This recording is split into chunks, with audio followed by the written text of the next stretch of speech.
Hello, you're listening to Otaku Spirit Anime Cast. My name is Andrew, and I'm joined here with Chris. Yo. Today's episode is our Winter 2024 anime season reviews. It's concluded, except for one episode of one show, I think. I think that's the only show that's still going. But everything else is done. Like, for once, we actually have everything kind of ending, like, bam, bam, bam. Like, 1 week, suddenly everything just kind of ends. And it hurts, because there's some perfect shows in winter. Like, it's a rare case. Like, a lot of seasons, it's like you get a lot of shows that are like 7 out of 10s or 8 out of 10s at the most. Every now and then you get those 9s, but like to have, I don't know what, maybe 3 shows were 10 out of 10s, like perfect shows. And to have them like suddenly end, it's like, it hurts. It's like, I'm not even looking forward to spring. It's like, I don't care. There's not going to be anything in spring that good. We'll see. We'll see. I've only done one show in spring so far. The spring season has officially began for me today with Spice and Wolf. Yeah, there was some other shows that started last week, like the Angel in My Apartment Spoils Me Rotten or something like that. one room, something, and then Angel included or something like that. And then like the game we all play and some other ones. But yeah, Spice and Wolf, I had to watch it. Everything else can wait for like 2 episodes or something like that. But again, Sunday's going to be great. We already know Sunday's going to be great because that's Mushoku Sundays again is coming back. So yeah, for anybody that don't know, I'm definitely covering that show, and I'll be doing my skip content like I did last time, which did really well for the channel. I think the channel had like the most growth from that one series. So hopefully that continues in the next season. So we'll see. I don't know. Maybe people hate my new coverage because I am going to probably make some people mad again. Yeah, because that was that segment of the novel series. I made some people mad, so we'll see if maybe the anime portrays it in a way that I'm like, you know what, I was wrong. I was completely wrong. We'll see. But yeah, that's super exciting. There, I'm looking forward to it, but I'm not at the same time. I seen one shot in the PV. I'm like, I don't want to see her cry. Don't stop. I don't want to see that scene. I don't want to see her cry. But yeah, anyways. Winter. We're not done with that yet. Winter 2024. This is our reviews. We'll probably do 3-parter. It looks like we have like 30-something shows, so it's probably going to end up being a 3-part split. But we'll see. We'll go by how our pacing is. Typically, we don't want to rush things, but at the same time, we don't want to go all the way into the end. We don't want to do we don't want to do reviews for 10 weeks, and then do first impressions for like half of the season of the next season, and then go right into reviews. We'll see. But yeah, let's kick things up. Yeah. Otakuspirit.com. That's where we're at, right? We have links there, social media links, ways to get a hold of us. We do have links there. Ways to support us. I think we even have that thing for Spotify. What was that called? The Otaku Spirit Picks? Yeah. That's there for all of our OPs and EDs. We have a music thing on there. I have to tell a story. I'm sorry. I'm side tangenting. So I watched the finale of Dangers in My Heart. Wrecked me. Absolutely incredible episode. You haven't watched it yet, so I'm not going to say anything. Absolutely. I mean, the whole season was beautiful, so it's not spoiling anything. The whole season was beautiful. But no, I immediately went out. I did my video for it, posted it, went outside, went to go do the lawn, popped in my earbuds, and then turned on Spotify, our Otaku Spirit Picks. Was that what it's called on Spotify? That's what it is. Yeah. Otaku Spirit Picks. Guess what song came on? I'm going to guess Dangers in My Heart. After the ads, of course. But what came on? Probably Dangers in My Heart. Edie, yeah. I was like, oh, gut punch me. I just got done. I'm finished. I'm going to go and do the lawn, get that done. It's hot outside. I'm just going to enjoy some music. And then I want everybody, everybody to imagine Andrew on a riding mower. Yeah, sniffling. It's the allergies. I promise. Anyways. This is great for all the audio only listeners. But yeah, that was, anyways, so that link's there. Always get a hold of us. Ways to support us, Patreon, tips, links, all that stuff. If you're on YouTube, we have a super chat, memberships, all that kind of stuff. Greatly appreciate everybody that supports the channel. Means a great deal to us. But yeah, that's, and Discord's on there too. And occasionally, Discord, yeah. I occasionally actually type something. And then everybody freaks out because Chris actually said something. Chris is there. Half the people don't even know who you are because your username's like so off the wall. It's my username I've always had. Yeah, and there's like, oh, who is this wolf? I don't think anybody. I think all of our new like listeners and stuff don't even know that you like wolves, so that doesn't even help either. I know back in the day it was like a joke thing, but anyways, yeah. This season, Ishura. Let's kick things off with Ishura. We have our first show is Ishura. This is a series that I think was on Disney. Yeah, I think it was on Disney. Ran for 12 episodes. Source is a light novel, action. I really should have it over here as well. I'm looking over that way, and it's just a bad angle. But I should just probably give you most of that angle. And I don't know why you don't have it like. I did it mirrored before, but it's a it's a widescreen over here, so it doesn't really mirror properly. I don't think so. I could have tried it. But yeah, it's Ishura. There, we're good. Now we're good. All right. It's based off a light novel. And yeah, the only important thing is that we have the director that worked on Tawa on Mondays and Mirror Tights, which, I mean, Chef Kiss, why not? Serious competition by the person that worked on did Marshall we get Service good artwork, at least? Yes, for Nihilo, the Stampede, our Ria Takahashi character. There you go. Some very spicy shots. There you go. That's like all that matters. All Ghost in the Shell kind of stuff. Anyways, this is a show that takes place in a world that has defeated the Demon Lord. The Demon Lord's dead. The true Demon Lord is dead. The hero, they don't even know who killed him. Like, the hero just disappeared. They might not even be alive. They're just gone. The only remaining country is Aretia, and that remaining country is trying to, rebuild and everything like that. At some point, one of the generals of that kingdom decides to, like, break off from the kingdom and make their own kingdom called Lithia. And at the same time, the kingdom is trying to find out who the hero is, or at least if they can't find the hero, assign one through a tournament. They're going to hold this big tournament, bring everybody in, let them fight, and then choose who was actually the hero. And at the same time, they're kind of concerned because they're going to have the tournament, but they're afraid that Lithia is going to attack them at the same time. So they're trying to figure out.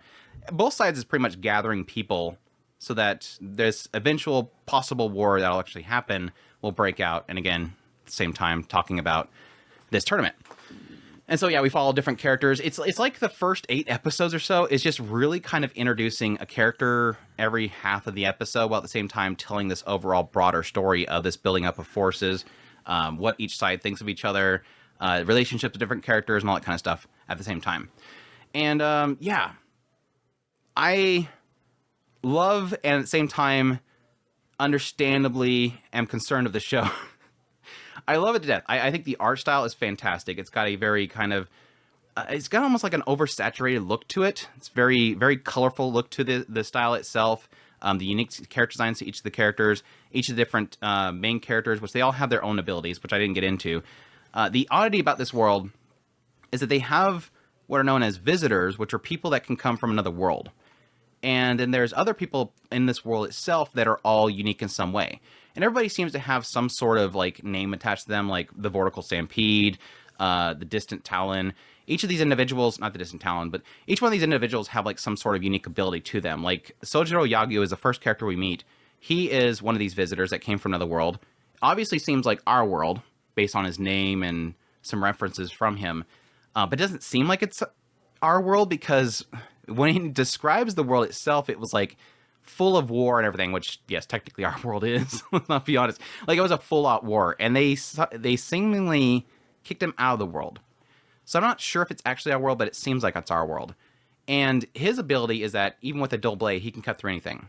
And he knows where a target's weaknesses is. He knows how to use an enemy's weapon upon themselves. You have this other guy that's, like, very much so, has really great eyesight, can target things, even see, like, infrared with his own eyes. You have this mandrake that can poison anything with deadly poison and has like massive amounts of different vines that can go out with holding different weapons and all that kind of stuff. There's this one girl, Kia. She has what's known as the world words, which in this world, the citizens of the world have a ability called words. And the way the words work is that a person has to understand fully the object they want to manipulate, and then they can essentially manipulate that object. So if they learn how to manipulate water, they know the water itself, and they're able to manipulate the water. If they want to be a healer, the healer has to know the person they want to heal. So that often these villages will have an assigned healer that will know all the citizens of the village to be able to heal them. So a random person coming into the village can't just heal somebody. They have to actually know them. Her ability, world word, she's able to manipulate things without understanding it. So she literally has the ability to walk up to a random stranger, say die, and they die. That's how insanely OP she is. All these different individuals have some massively OP ability, and again, they're all kind of converging to what seems like a big, massive war. So that's kind of the setup. Now, this is a season 1, so that's going to be the biggest issue this show has. It doesn't really... It comes to a really good conclusion, but at the same time, I can see that the overall plot line is not even... We're not even into it yet. This whole tournament thing literally is a side story. We're not even getting to that yet. So that's like the first concern that I have. And a lot of the criticism that I see around this show is around that. This show is a slow burn. Through and through, this show is a massively slow burn. It's taking its time. It's not trying to rush things. And there's a side of me that really likes that, because it's not trying to rush to give you the answers to everything. It's taking its time and slowly revealing things. And again, I think a lot of this earlier moments is getting into the characters and describing what they're going through, what their alliances are, if they would want to change alliances, what their purposes are, what they're driven for. Yeah, there's simple ones like Sojiro Yagyu, he just wants to fight things. Like, he just wants to fight something strong. And so he's actively seeking it out. But then you're getting a sense that there's more to him because, like I said, it gets into the world that he came from, how he feels like he was rejected by that world, and here he's having fun because of that. You have other characters like Vertical Stampede, caused a massive destruction in the past, got locked up, gets that freedom again. Her tie-in with her suit that she uses, how she basically becomes one with it. Hargant and Star Runner, how they have a past together and eventually have to be at odds with each other. There's a lot of cool little stories into each one of these individual characters that are all driving the main plot. But again, I do understand people's criticisms that because it's spending so much time with so many characters, it has that too many character syndrome where it doesn't feel like anything's actually moving because it's spending too much time messing with each individual one. Yeah, getting everybody's opinion. Yeah, basically. But it kind of almost nowhere near to the levels of this show, Bungo Stray Dogs, but it's the same flavor for me. I like that, similar to Bungo Stray Dogs, at least I give a squat about all the characters. Because there's a lot of shows that have a lot of characters, and I just don't really give a rip about what each one of them think. This is kind of in that same vein of something like Bungo's, where I like what they've done with each individual character, that I do kind of want to see what they do in the end. So that's what it's got going for it, is I do like the characters. They have great characters. They have great driving forces. And again, even if I do feel like one is a little bit too simple, like, again, Sojiro Yagyu, at least it eventually gets into, okay, never mind, there's something more to him. I'm kind of interested to see what they do with that character. So that's got that going for it. Great action scenes. There is a lot of use of CGI for the Wyverns, which looks ugly. But everything else looks good. Like the Wyvern fighting, no, but everything else looks good. It's got some really good, like, Sakuga moments with the characters, especially like the first few episodes with Yagyu just was incredible with the golem. It's got some great animations, got some great characters. The world building is going very slow, but it's got another season coming, so I'm assuming eventually it gets to this stuff. But we'll see. It's kind of one of those ones where, again, like I said, I understand people's criticisms, and I'm not even going to argue that. But it works for me. Like, there's so many things that I can see being an issue, but it doesn't break the show for me. I enjoy it. I think it thoroughly through the entire thing, I thoroughly enjoyed it. Again, my only concern that I have personally is because I understand people's frustrations with how slow it's moving, I can see that if it doesn't actually pay off in the end, I'll be equally as upset. It's like I'm enjoying the journey, and I'm excited to see where it goes. And if they don't deliver, which we don't know if they're going to deliver because it's taking so long, then I'll be upset. Then I'll be upset. So, yeah. In the end, I really enjoyed it. Looking forward to more. Is there any... How would I put it? Is there any keys that you can point at that say that the writing is good enough that you can trust the writer? Because the writing and the characters are so good, I would trust it. But it's not to say they can't fumble it. I mean, they could just be really good at writing characters, and they just suck at writing worlds. But I think the world building so far with the mechanics and everything is doing enough. I mean, you have a character that literally has an angel following him around that can literally take people's souls away just by touching them. And then you have over here, you have, again, the world words concept that this one lady's trying to manipulate in order to get political favor she's been looking for it so that she can use it to win the tournament and gain favor there. And at the same time, like I said, all the political intrigue that's happening between, was it Torin? I think it was Torin. Terran, who's again part of is the leader of Lithia. So yeah, it's got plenty there. I'm hoping that it delivers, but again, so far the journey has just been really good. I like the characters, so yeah, that's Ishura. I also have a video review if you guys want to check that out. Chain Soldier. Let's move on to Chain Soldier. Mato Seihei no Shleivu. This one's on High Dive, ran for 12 episodes, 7 arcs. Manga is the source. Action, adventure, drama, ecchi, fantasy, romance. Literally every single genre possible.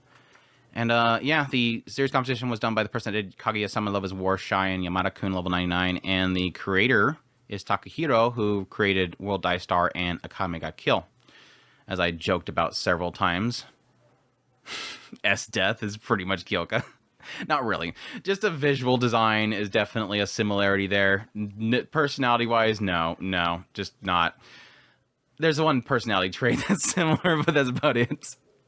But yeah, this one follows Yuki, and we open up in a world where it's Tokyo, Japan, or at least Japan. I don't remember. I think it was in Tokyo.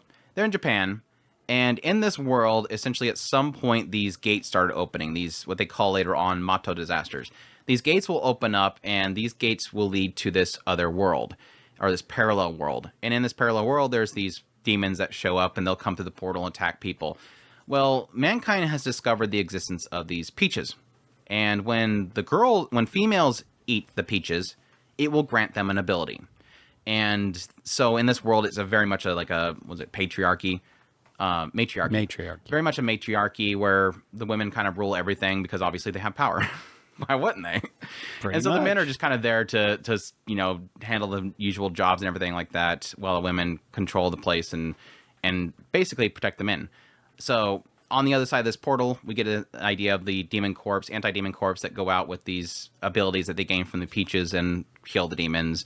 And then whenever one of these Mato disasters happen, and somebody might get, sucked through it, then those anti-demon corps will rush over there, save them, and get them back to, the actual world. And we follow Yuki, who at some point in his young life, his sister got caught up in one of these Mato disasters. At some point, he ends up getting caught up in it, sucked to the other world. And then while, nearly somebody's going to die, he goes to shield them, and come to find out the lady that's helping them, Kyoka, her ability is to enslave the demons. She puts a chain around them, and she's able to ride them around and control them. Well, she tries something new. She's like, let's see if this works. Yuki, do you want to be you want to work under me or whatever? You want me to control you or whatever? He allows it, and he turns into a demon. She's able to ride it around and fight the other demons. And at that point, she pretty much says, you're working for us. You're going to come back to the dorm. Of course, it's all-girl dorm because the whole anti-corpse teams is females. And so you're going to clean up the dorms, and then whenever we need you, I'm going to turn you into a demon. We're going to go out there and fight. The quirk is that she knew this. Kyoka knew this. She knew that whenever she used her ability, there is a side effect to it, that she has to reward the demon that she's riding. And she's like, well, yeah, whenever I enslave the demons, they always wanted pork. That was always their reward. It's whatever the being that she's enslaving wants, she has to give it to. Her body is pushed that she has to do it. Her body just moves on its own. And so, yeah, sure enough, when she uses Yuki, yeah, it always turns into him wanting her to take something off or step on him or do other things to him, let him smell her foot or whatever. So that's kind of the goofy little twist to it. And then, yeah, we have all the other girls at the dorm itself, like Himari, who has this Gatling gun in hand. You have Sushu, who turns big or turns small. Nei has the ability to kind of be like a radar, human radar, and so on and so forth. So, yeah, your thoughts on Chained Soldier? I do like this show. It's got a little bit of everything: action, stories, fun, and important stuff. It has voice acting too. It has voice acting, yes. Yeah, there's a lot of voice acting. They do sound effect stuff with it. It kind of is about maybe 24 frames a second. Yeah, it generally looks really good. Some CGI decent, too. yeah. A lot of CGI. Especially at certain scenes, they really focus on the things that need to be usually they focused turn on. to like one frame whenever it gets to certain shots. It just kind of stays on it. So I'm not sure what that's about. It ends up turning it from like a 24 frames to like 1 frame per hour. Look, if you go into this show, you're going into it for one thing. And this show has that thing. We have lots of ecchi moments that are absolutely a blast. And I had a lot of fun watching this show. The storyline, I wasn't too kind of caught up in. The characters were generally, they were cute. So for the most part, that did fine. But it didn't really feel a lot of real pull into any characters, into depth with any of the characters. The most probably intriguing was maybe Himari and her sister and how they went to a lot with those two. Yeah, sure. That was probably the most. Like, Shushu was like, I went to an all-girls school, so I don't know what's underneath their pants. Yeah, I don't know about. Nei is like, that's his senpai, and she helps him out every now and then. Yeah, like I said, those Even two were cute. Kyoka, of course, had a lot of story for her because she's the driving force early on. Her village was taken out by an entire group of demons, so she feels like the demon corps is not doing enough, so she wants to be the next commander. Yeah. And she hates this horned demon, and we have to go find the horned demon. And then you got Tinka, who I like Tinka, but there's not much to her because they haven't really dug into her yet. She's obsessed with Yuki like everybody else. Like, she was like the only one that I'm like, why is she so obsessed with him? Like, I know she's like, it's intriguing the idea that Kyoka can turn him into a demon and ride him, but it's like, but what does she want so badly with him? I don't. I was half expecting them to either let her. I really wanted to see. I was wanting to see, see her riding him. But it's one of those that I wanted there to be more to this show. I really did. A lot of the characters were really fun, and I think that it was designed that way. It's supposed to be. Getting into Yuki's sister was kind of interesting. It kind of opened up the world a lot, but it kind of cut off at a point where it was like, no, I really want to keep going. You gotta get some Brocon Syscon stuff in there somewhere. Yeah, I really wanted some Brocon Syscon. But yeah, I'm about middle of the way on this one. I like it for what it gave me. I had lots of ecchi moments. It was just a blast when the repercussions of her using her power or other characters maybe possibly using their powers. So yeah, I had a lot of fun. I like the fact that Himari's was the spiciest, and she got the least, like out of nowhere, like suddenly out of nowhere, Himari's getting more action, and I'm like, I like this. She's super cute. I like Himari. But no, I definitely pleasantly surprised by the show because I came into it with like zero expectations. I'm like, 7 arcs isn't going to pull this off. It's going to look like garbage.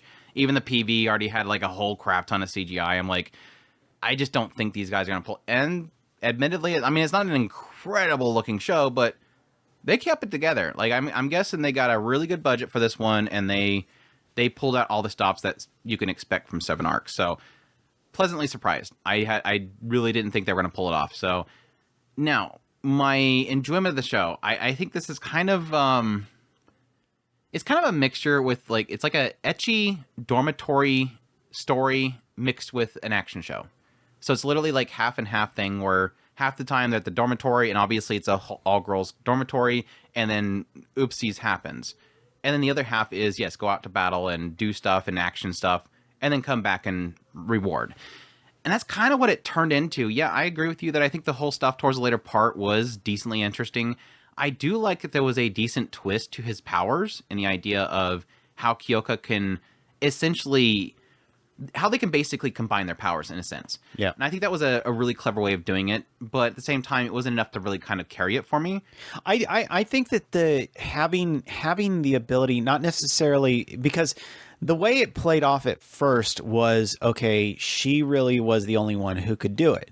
And then with Himari, I really want to dance around the spoiler. you obviously see that there is more to having the other girls be involved with him and giving them an intrigue. With the final kind of push, you now you have all the girls being able to have a connection to him, and that's one of the things that I thought was really kind of cool about that, was you're getting even more ways for each girl has their own power, and each girl are kind of granting him more power in line with their power. So that was interesting. That he got from Nea, I forget. Was it just head pass or something like that? I know that I was dreading it. I'm like, oh no, what are they gonna do with this girl? Oh, I don't remember what her reward was, but yeah, I think it was something. I think it was something like a head pat or something like that. Yeah, it was. But no, that aside, I will admit that at some point, like, I did enjoy a lot of the action scenes. I especially like Kyoka. I think Kyoka was like a really cool kind of style to her, because she wasn't just like riding around on whatever things that she had a chain around at the time.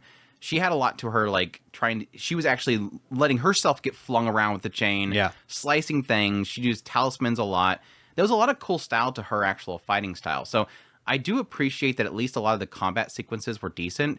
Unfortunately, some other ones, like obviously like Hamari, is just mostly just, gun shoots and nothing really happens other than that. Shoes typically until the sister came in.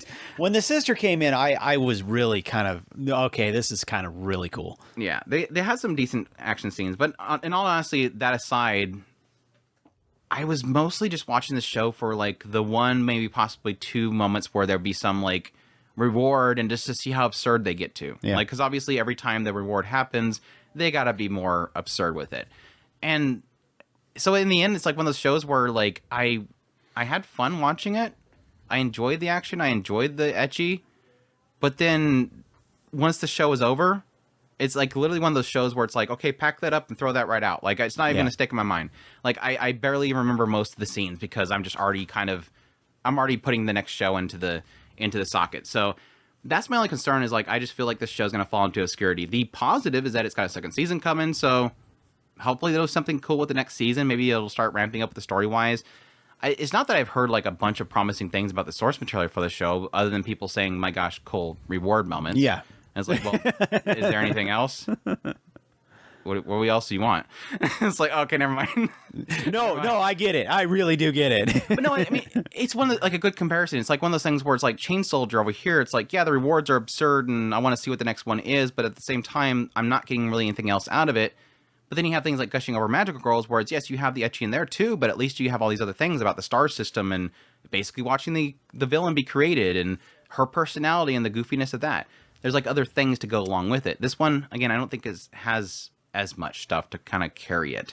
But I do agree. I think Kamari and her sister, that whole thing between the two of them was pretty cool. I mean, it wasn't mind-blowing, but no, it was still really cool to... I kind of seen it coming. Yeah. I kind of seen it coming, but it was... I think Hamari herself, just herself, was interesting as well. So, a cool little twist to her power. Anyways, yeah, that's Chain Soldier. We'll see with the second season. I'll definitely be watching the second season. Hopefully it gets crazier. Now, hopefully we'll get more Tenka. Tenka's... It seems like there's a fandom for Tenka. I don't mind her. I don't know. I like her. She just worked. I thought that I was going to hate her, honestly. But then when she finally came on the scene, she just kind of seems like... just doty. Yeah, doty, very mature, I guess. Where everybody else is loud and stuff like that, she's very soft and straight to the point. Yeah. Like, all right, I'm just gonna pop up in your room. Yeah. I need you. Hi, I showed up. You want this? Yeah, she's cool. She borders on the edge of possibly being yandere. Yeah, she was pretty epic during the later fights. She was pretty damn OP. Which they imply that she was going to be pretty massively OP. Chain Soldier, though. Next one, Sasaki and Peeps. Another one that's getting a second season. Sasaki Topi-chan. This one was streaming on... Crap, was it Crunchyroll? I think it was on Crunchyroll. Yeah. Silver Link was the studio. Light novel's a source. Genres of comedy, fantasy, mahou shoujo. It's got like literally every single genre, honestly, because the way that it works. It's like I think the best way that I found to kind of describe the show is it's like recreators, but isekai recreators. There you go. Now, granted, recreators is a reverse isekai with transportation of characters to our world, but at the same time, this one has a lot of going to the other world, so it's kind of like that whole thing. But this is a lot more goofy. That one's a lot more serious. By the way, that's finally dropping off Amazon. I really hope somebody picks it up. It's like the last remaining one just attached to Amazon Prime. So hopefully maybe Sentai Filmworks does a release of it. I've been wanting a Blu-ray of that for so long. But no, Sasaki and Peeps. This one opens up with Sasaki, and he is a middle-aged office worker. He's a salesman, if I remember. Yeah, he was a salesman. And then at some point, he, on a whim, decides to go to a pet shop where he was going to adopt a pet. And at some point, he felt driven to go to this one aisle where the birds were, where he finds Pichon, which is a little bird. The bird actually talks to him, says, "Hey, get me." So he's like, decides to get him. And he's super happy. The bird looks super cute. He's like, oh my gosh, he's just kind of gushing over how cute this little bird is. And takes it home, and the bird tells him, "Hey, I'm actually a wizard from another world, and I've been reincarnated to this world somehow, and I'm your bird. I can bestow part of my power to you." Ends up doing that, and then transports him over to the world that they came from. There, this bird was basically, I forget what they called him, like a star sage or something like that. He was like this really powerful mage in that world. But at some point, he got double-crossed or whatever, killed, and then came to our world. And there, okay, Sasaki basically starts learning how to use his magic, actually, takes stuff from our world, sells it in that world, makes a whole bunch of money there, and kind of just lives most of his life over there. He comes back to our world every now and then because the time difference, like, more time passes in one world than the other. He'll actually come back to our world, go to his job, and then after work, he'll go back over to the other world, do stuff there, make a lot of money, even opens up a restaurant so that he can eat nice, juicy steaks over in that world, and then come back over to this world where he does his crappy dead-end job. At some point, he ends up quitting that job because he ends up running into, like, this secret government organization in our world that is hunting down people with psychic powers. And this person believes that he has psychic powers because he uses magic to stop somebody from killing this agent. So he ends up getting roped into this secret government organization to hunt down psychics, while at the same time trying to help this one count with fighting back against a revolt over in the other world. He's kind of getting pulled back and forth between the two worlds. At some point, he ends up running into a magical girl in our world that hates the psychs because the psychs killed her family, so she's hunting down all the psychs, but she doesn't think that he's a psych because he's a mage. So she thinks that he's a magical boy. Like her, she's a magical girl. And yeah, that was the one scene that I got to watch. It was a funny scene, yeah. And yeah, that's basically the gist of Sasaki and Peeps. Just oh yeah, by the way, his neighbor's daughter is yandere for him. They didn't really get very far in that character. She's just always there at night because her mom keeps bringing home men, and so she just kind of stays outside. And then he'll come by with like groceries, and he'll give her like bars or a drink, and then go back inside the house. And it seems like she really likes him. Yeah, that's Sasaki and Peeps. I wanted to like this show a lot because I like the art style. Obviously, Kontaku does the art style. I love his female character designs. And I again, like before, I really do like the concept of doing something similar to a recreator's concept, where this isn't a show about isekai and becomes mage. It's a show about literally taking all these genres and shoving them into one. You have, psychics, like supernatural abilities. You have, again, fantasy elements. You have magical girl elements being thrown in there. It's kind of hitting everything all at once and cramming them all into like one genre. And he's kind of getting pulled again into multiple directions while trying to make it big, while at the same time keeping his head down. And it does utilize a lot of his sort of salesmanship, his experience in being a salesman, because obviously in a lot of cases, whenever something bad's going down, he comes up there with his salesman face and he tries to resolve the issue using his tactics and communication and everything. And typically it doesn't really work, but it does work. It does work whenever he does business transactions. It just doesn't really work with like fighting somebody like a psychic like Shizuka. I think the biggest issue this show has is it had some good animation pieces early on. It really did feel like it was a different studio handling those scenes because the coloring and saturation felt different, but in the style definitely. But like for the rest of the show just does not look good. Like the animation just was barely there, is barely keeping it together, and I think that's kind of one of the things that sort of hurt it most for me. But additionally, the whole arc with Mark. They had at some point, this salesman gets captured by another count. I think he was a count or a noble.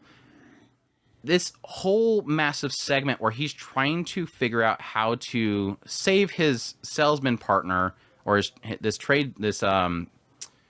merchant was just, it sucked. It was so boring and so drug out.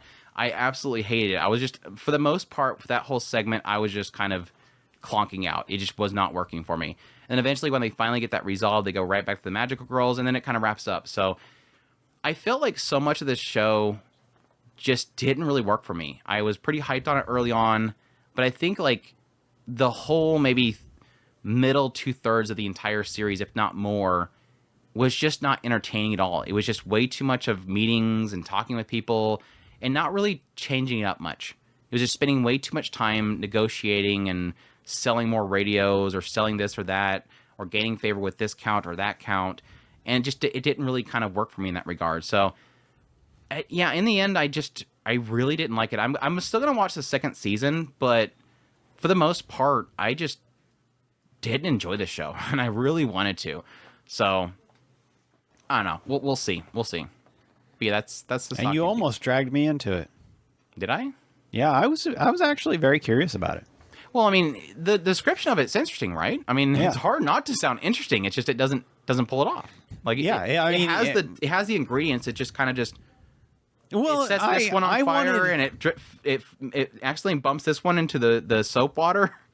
A lot of it was the aspect of all of these different kind of genres being combined. While Recreators did it, but Recreators was trying too hard to be dead serious. Oh yeah. And it worked for what it was doing, but I wanted something that was a bit more lighthearted. Just kind of, not necessarily that it has to be without hard drama. I just wanted something a bit more lighter. And Sasaki and Peachon did feel kind of a little bit more lighter as far as the content was concerned. So it implies a lot of negativity for sure. I mean, like Magical Pink, the magical girl, she's literally hunting to kill down all psychics. Yeah. I love that introduction still, though. Where's your mascot? Yep. Anyways, let's move on. Tell of Wedding Rings. Kekkon Yubi wa Monogatari. Streaming on Crunchyroll and for 12 episodes. Very surprisingly uncensored version on Crunchyroll. I think they knew that High Dive was doing uncensored Chain Soldier and Gushing, and they were like, last minute, hey guys, we need the uncensored version. It'll look real bad if we don't get the uncensored version. I don't even know if there was a censored version for this, honestly. It wasn't that bad. I mean, I don't even think there was anything to censor for the show. In all honesty. Yeah, they kind of did the whole riding the line thing, which I honestly prefer. If it's going to be censored, I honestly just prefer them to ride the line rather than censor things. Anyways, yeah, Kekkon Yubi wa Monogatari ran for 12 episodes, done by Staple Entertainment, source of manga, adventure, comedy, ecchi, fantasy, romance. Director worked on Vermilion Gold, which is actually probably a really plus for this one, because Vermilion Gold was pretty spicy and rode the line too, didn't it? Because I don't think that one had any censorship. Series composition by the person that did Termon Empire, Komi-san, Vanitas, and Higehiro.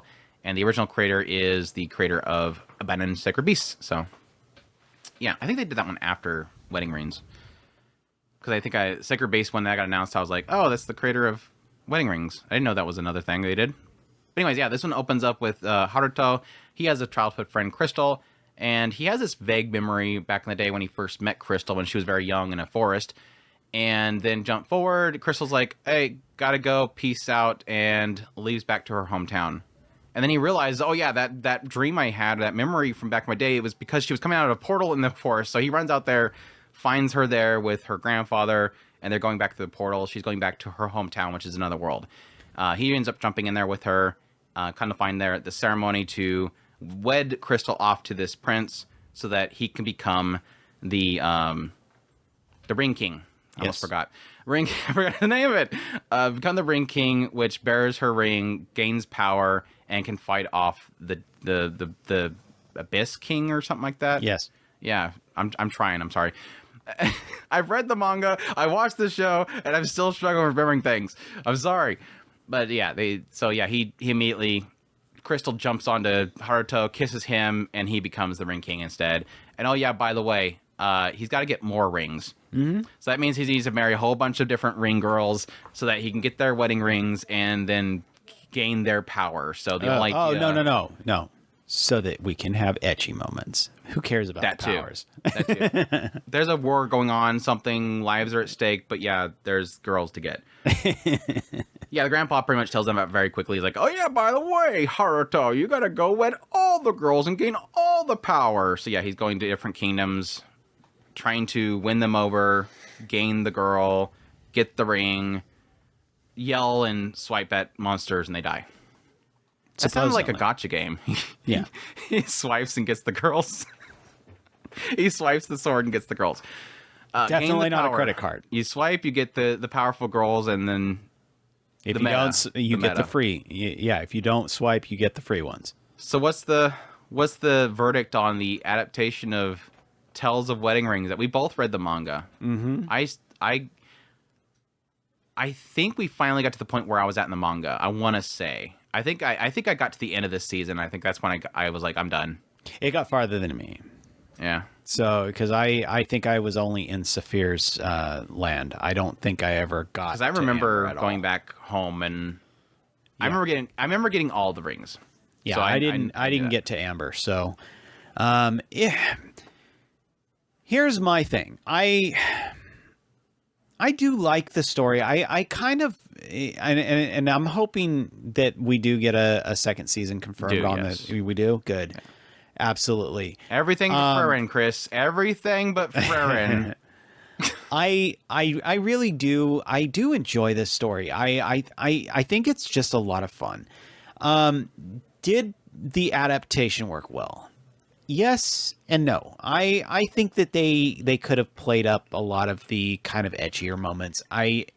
I feel like it was a lot more etchier in the story. I thought the manga was much more heavier. I don't necessarily remember any moments per se. I mean, I would probably lean towards Grunart as being probably the most the thing that I could point at. She was an absolute nut. She was trying everything in her.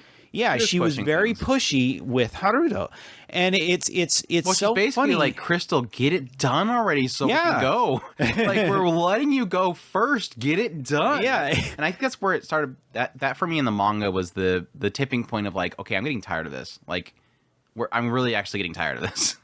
And it's funny because I kind of wanted to see that, but at the same time, it's kind of nice to just have the storyline because, like I said, I did actually enjoy the plot. I did actually enjoy the plot. He reads it for the plot. They're all stacked with plot. I'm just saying, I do read a lot of manga, just not the ones that I can say. But no, I did enjoy this one. It was a lot of goofiness. But at the same time, it just felt very dry because I was trying it. While the story is good and I enjoy the story, it felt like I wanted the other side as well. Okay. Start things off again. Another case similar to Chain Soldier. Thought the studio wasn't going to pull this off. They actually did a really good job. I think it looked really good. Visually, I thought it looked good. I mean, the action scenes weren't really much to really kind of write home about, but like everything else looked decent. And again, another case where I thought Staple Entertainment was just going to throw something together, have a bunch of sliding stills of hot girls, and then call it a day. But it looked good. Visually, it looked good. Again, a very kind of unique style to it. Very, I don't know, almost airbrush in a way, but not really. It had almost an airbrush look to a lot of the coloring. It did accentuate certain scenes a lot. Yeah. And that I think is where it really kind of shined. But I will say that like this is the reason why I like the manga. When I got into the manga, yes, there's obviously the ecchi element to it. And yes, the idea of actually having the harem concept have a plot point. Like there is a reason why he has to have a harem. There's a power linking system to each of the girls that he actually weds. So he does need to have the harem. And I'm just waiting. I'm assuming probably beyond where I've read, maybe he gets the second hand of rings. I don't know. We'll see. I'm still leaning that that's a possibility. That's my curiosity was more of like the other side. Is it does because my assumption is that you have the Abyss King probably has rings of his own because they find a lot of rings. And so I'm like, well, is there a chance that he can get all the Abyss girls? Like, is he gonna have like a bunch of Abyss girls that attack him or something like that? But it's that was my original draw to the manga, is that you have like a plot system to the plot. The harem has a plot to it. And honestly, I think it was very well portrayed here with this adaptation. I think they did a good job of it because it shines really very quickly when you get to Nefertiti's. Because it turns into one of those things where when they arrive to Nefertiti's place, there's a whole storyline around the elves themselves. Like, it's one of those cases where you come into it and you're like, this is a harem, dumb, ecchi show. And then it's like, oh, wait, but there's actually story behind all this. Like, there's a plot line to the elves, why they're secluded, the previous ring bearers, the tempest that's created around the actual place itself, their fear of even assigning Nefertiti's to the hero because they want to seclude themselves, which is just a very common story with elves. They like secluding themselves from what everybody else is doing. You're the dumb humans. You guys are warring all the time. We just want to be left alone. It's a very common plot line, but I think it did a good job of presenting it. And then getting into Granart and the moving town and all that kind of stuff. Getting into Saphir and her family and her twin sister, all that kind of stuff. Like, there's storylines behind each one of these characters, which is really well presented. The problem is Haruto, the main character. I just don't like him. I mean, him and his chemistry with Crystal is fine. Yeah. It's just he feels like such a not harem character in a harem story. Like, he's too devoted, which is a good thing. But it doesn't work for this story because it feels like he's just... These other girls are constantly just there and they shouldn't be there. And it makes you kind of feel bad because it's trying to be too serious with the relationship that he has with Crystal, that everybody else, it feels like they're just baggage. Yeah. And it turns into this whole thing where it's constantly these... And this is why I dropped the manga, by the way. Again, I think I maybe got a little bit further than the first season, but this is literally why I dropped the manga. And like I joked about when we first did our first impressions and previews, it's Blue Balls the anime. That's literally what the show is. It's constantly going, is he actually... No. Oh, is he... No. Oh, is he actually going... Oh, and it's a plot point, so it's kind of like you kind of have to. And it's so frustrating how much they want to push to do it, and this is where we're going, and it's the whole trope where somebody walks in before somebody kisses over and over again. It's like, it gets old after a while. Like, I got sick of it because it was so frustrating because the story establishes that we have to get past this line, and they keep talking about how they want to get past that line, and they keep not doing it, and it's like, I'm sick of this. It's not like I need them to, but it's like, if you're going to make that the draw, if you're going to build up to it over and over again, eventually I'm going to get tired of it. And I get tired of it. Especially if, I mean, they kind of flat out imply this is going to get his power to the next level. That's them building their bond. So at some point, you would assume that that's going to happen, at least with all of the girls. We're just assuming. We're assuming, but we're telling you, we're hinting a lot that with this guy, I don't know that that's actually going to happen. I mean, a kiss seems to power up really well, so it's like, I mean, can't it? I'm assuming something else would be a pretty big up, you know? But yeah, that's... So, I don't know. It's like one of those things where I'm definitely going to jump into the second season, and maybe I've read further than I think I've read, and hopefully it gets to something interesting, but... I don't know. I don't have much expectations. I'm actually curious. I should have checked beforehand. I'm curious how much they adapted and if season 2 will be it. Because I don't think it's that long. I mean, it's long, but it's not... I don't think it's that long. I don't know. It felt like I had gotten through quite a few chapters, so I figured by far I had at least gotten... but I didn't know Amber. So when she came up, I was like, obviously I'm past where I know where I was, so... Because I do know that I got to Saphir's area, but I did not see Amber at all. So, yeah. Yeah, Saphir stuff was cool too because I like Mars. Mars was really cool. It was something about the manga. I thought Mars was going to be like a jerk, but he turned out to be like the coolest bro. Yeah. And yeah, Saphir was a good example of that. I love that whole bit. So, yeah, let's tell Wedding Rings. Do I suggest it? If you like your harem ecchi shows to have plot, pun not intended, I guess it's a decent fantasy action harem type of show, but at the same time, it's a real hard sell because of just how... The reason why it's such a struggle for me to sell people on is because... What you would mainly be just coming like there with the for... manga, I stopped at some point because I felt like it was robbing me of my time. I am... No payoff. Perfect example. I'm personally in the middle of the road on this one as well, but mine is because what are you coming here for? I mean, you're coming here for a fantasy with ecchi involved.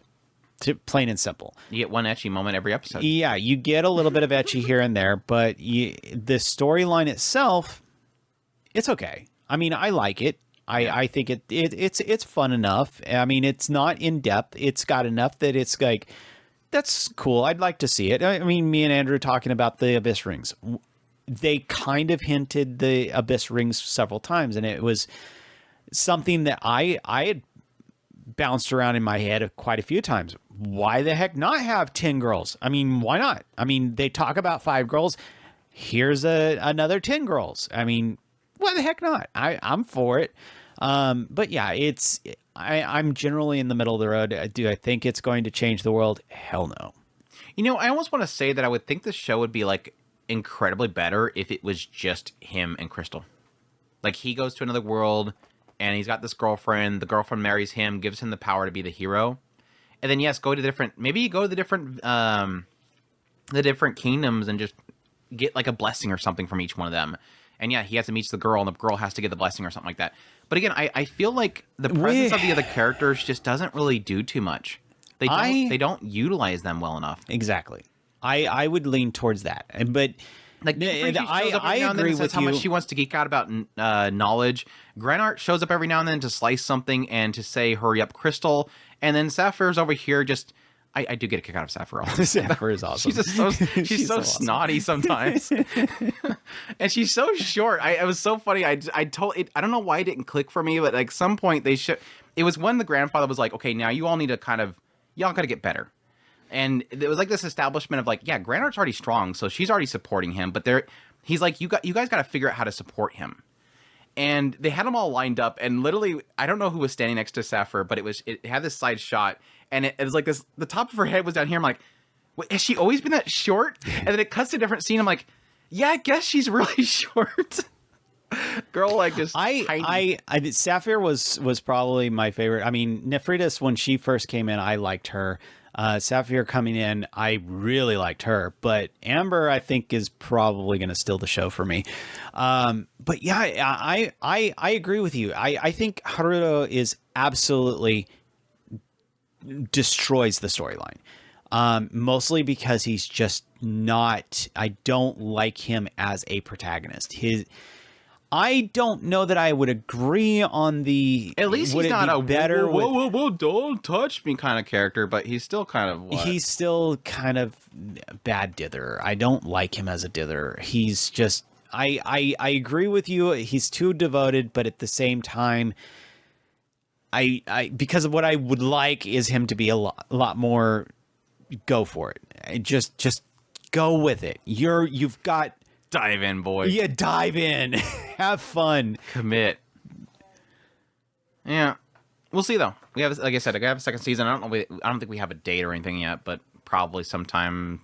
I would assume spring next year, maybe. I don't know. We'll see. A Sign of Affection is our next one. Let's get into some romance. I guess you don't need it over there, huh? Because you didn't watch it, did you?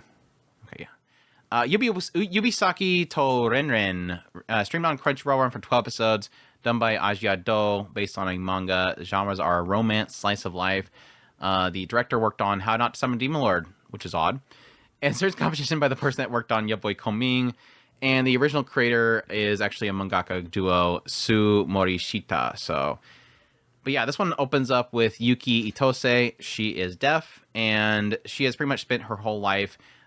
She had like a special school that she went to, which was for people that have, hearing issues and whatnot, different disabilities. So kind of a school kind of centered around helping them, teach them and everything like that. But the entire time, she always kind of dreamed of the moment that she'd get out there to the world, meet new people, see new things. She just wants to get out and discover. She wants to spread her wings and fly. And she gets that opportunity because she's allowed to go to a college. And when she arrives at the college, immediately, obviously, she has difficulties because, she's deaf and she can't, hear what people are saying. She has to constantly, ask for directions, but nobody knows sign language or anything like that. Much to the issue of Oishi, who is somebody that has kind of known her since she was young. This is a boy that learns sign language, doesn't like the fact that she's going to a college because he fears for her, wants her to be safe. And so his whole mindset is that she needs to be away from the public, not in the streets and everything like that, where there's all these dangers that she can run into. I mean, there's no signals to tell her, watch out for this or that or whatever. A good example they have is at some point, Oishi ends up running into a guy that literally goes past a train toll, and the guy at the counter is like, hey, you didn't pay, and the guy totally can't hear him, so they assume that he is stealing, and so Oishi has to go over there and say, hey, go back there, signs to him to go back there and pay the ticket, whatever. So yeah, he kind of wants her to stay safe and put away. Well, one day, Yuki Itose, she ends up running into a guy on a train who was trying to ask for directions. He was actually even an English speaker, so he didn't speak Japanese. He's trying to get directions somewhere from Yuki, and then suddenly out of nowhere, Nagi Itsuomi shows up. It's this very tall guy. He shows up and not only helps the guy find where he needs to go, he actually can speak English and kind of properly instructs him how to get to where he needs to go, and then goes to talk to Yuki Itose, and Yuki's like, I can't hear you. I'm deaf. And so he gets up really close to her. She's like, what is this guy doing? Gets up really close to her and, starts to talk to her. And she realizes very quickly, oh, he's trying to get close to me so that I can read his lips properly. He's enunciating and everything like that. So he's trying to help me out. It was kind of a shock to her because most people, when they find out that she's deaf, they kind of distance themselves from her. Like, they feel like there's a barrier to communication, so they don't try to communicate to her. Instead, they kind of distance themselves. We get a little example of that later on with her friend trying to explain to this manager, that she's deaf and everything. And she always feels this kind of disconnect with people, this barrier that kind of is this divide that's created whenever they find out that she's deaf.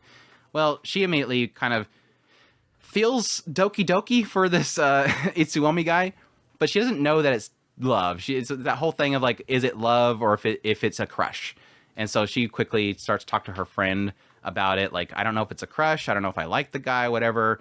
And come to find out, her friend actually goes to the same club, which is like a club where people travel the world and all that kind of stuff. They do a lot of outreach kind of things, just traveling the world and meeting new people kind of thing.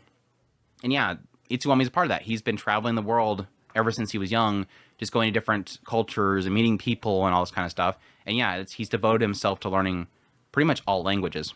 But of course, he doesn't know sign language. Like, isn't sign language supposed to be like the universal language?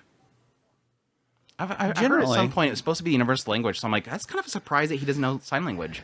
Yeah, it would be general, but yeah, there would be a difference between the characters isn't. But yeah, whenever it's like a action or something like that, or noun or verb, and I think they're supposed to be pretty universal, but I could be wrong. But yeah, anyways, she ends up finding out that he works at this one cafe. They go together to try to get numbers, and then Yuki at some point realizes, no, I actually kind of like this guy. They get off together alone, at which point she kind of asks him to show her the world. At the same time, he replies, then let me inside of your world. And then it kind of turns into this whole dookie dookie thing where they get to know each other more and more as they go along. And of course, she doesn't like this. The childhood friend that's always mean to her and wants her to stay shut into her house doesn't like this new guy showing up and sweeping her off her feet. What a big shock. So it turns into a bunch of love triangles. But yeah, that's a sign of affection. First of all, visually, how big was the polygon? The polygon? Yeah. I think you told me of at least 6 sides. No, it's just like it's twofold. Like I said, you have like the main A, B, and then you'll have like this one likes this and this one is liked by this. It's just that far. It's not that far. So 6. It just makes a little spider. At least 6. It just makes a little spider. Yeah, it's 6. It's 6 sides. And then you have like these 2 over here, and there's like one that's attached to that one, but they're not involved with these ones. So there's 9. It's 6 as a spider over here. There's 9 sides to this. There's 6 as a spider over here, and there's like this random bird over here that's flying by. But yeah, that technically jumps me right into my joke that I was going to make later on. Thanks, Chris. This show has that kind of very typical romance slice of life / drama thing where everybody loves somebody else. It's an unrequited love across the entire board. Everybody's loving somebody else, and until somebody says no, at which point everybody falls into place. And it's like, oh, that worked. Everybody's happy, I guess. It feels so kind of forced how it's trying to push. Everybody wants Yuki and Nagi Itsuomi, and then they just need somebody to say no before everybody just kind of falls into their respected places where they're going to be comfortable. And it's kind of very forced in that regard. But No, but yeah, visually, I like the show. I think the style of it's pretty good, despite my issues early on with the lips, which I even admitted with the PVs that I figured that the guys having such like massively pronounced lips, that it was probably because I think the original mangaka maybe, or maybe with the anime adaptation, they wanted to make the lips pronounced because a lot of the time, Yuki Itose, they're putting a lot of emphasis on her reading lips. So they probably wanted to make the lips pronounced so that they can show that the lips are trying to say something that she could read. But yeah, visually it looked good beside that, and I got used to that.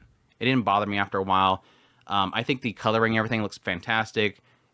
Yuki Hitose, she's absolutely adorable. I think her character is super cute. I like a lot of the side characters as well. But yeah, for the most part, I just wasn't like a super fan of a lot of the male designs in the show, for sure.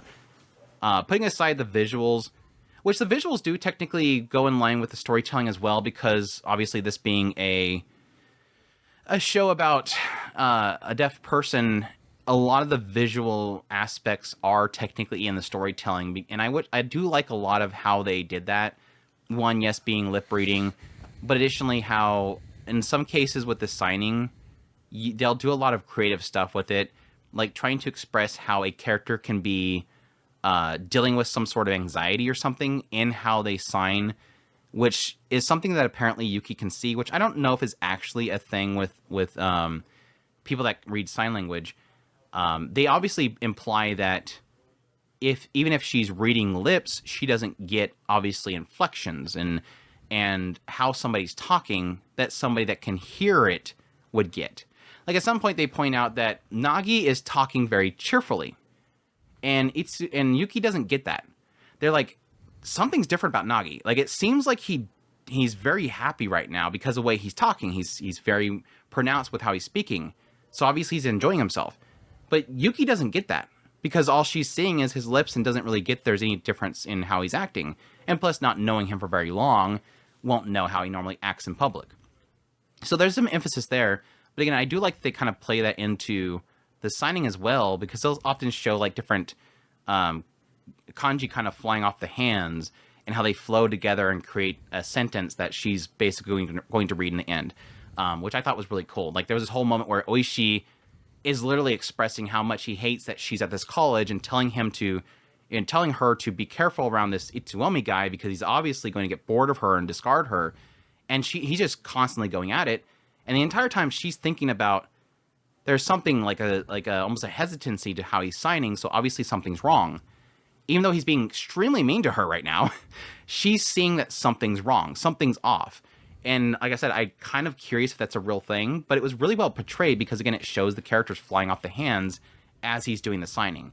A lot of that stuff's really cool. I like how they kind of show a lot of first-person perspective of Yuki to show you that if there's a conversation between other characters and somebody's blocking, like there's this whole case where Oishi's yelling out to Itsuomi not to confront her from behind because she can't hear you coming behind you, or she can't hear you coming behind her, and it'll startle her. So he keeps telling people that don't sneak up behind, don't walk behind her because you'll scare her.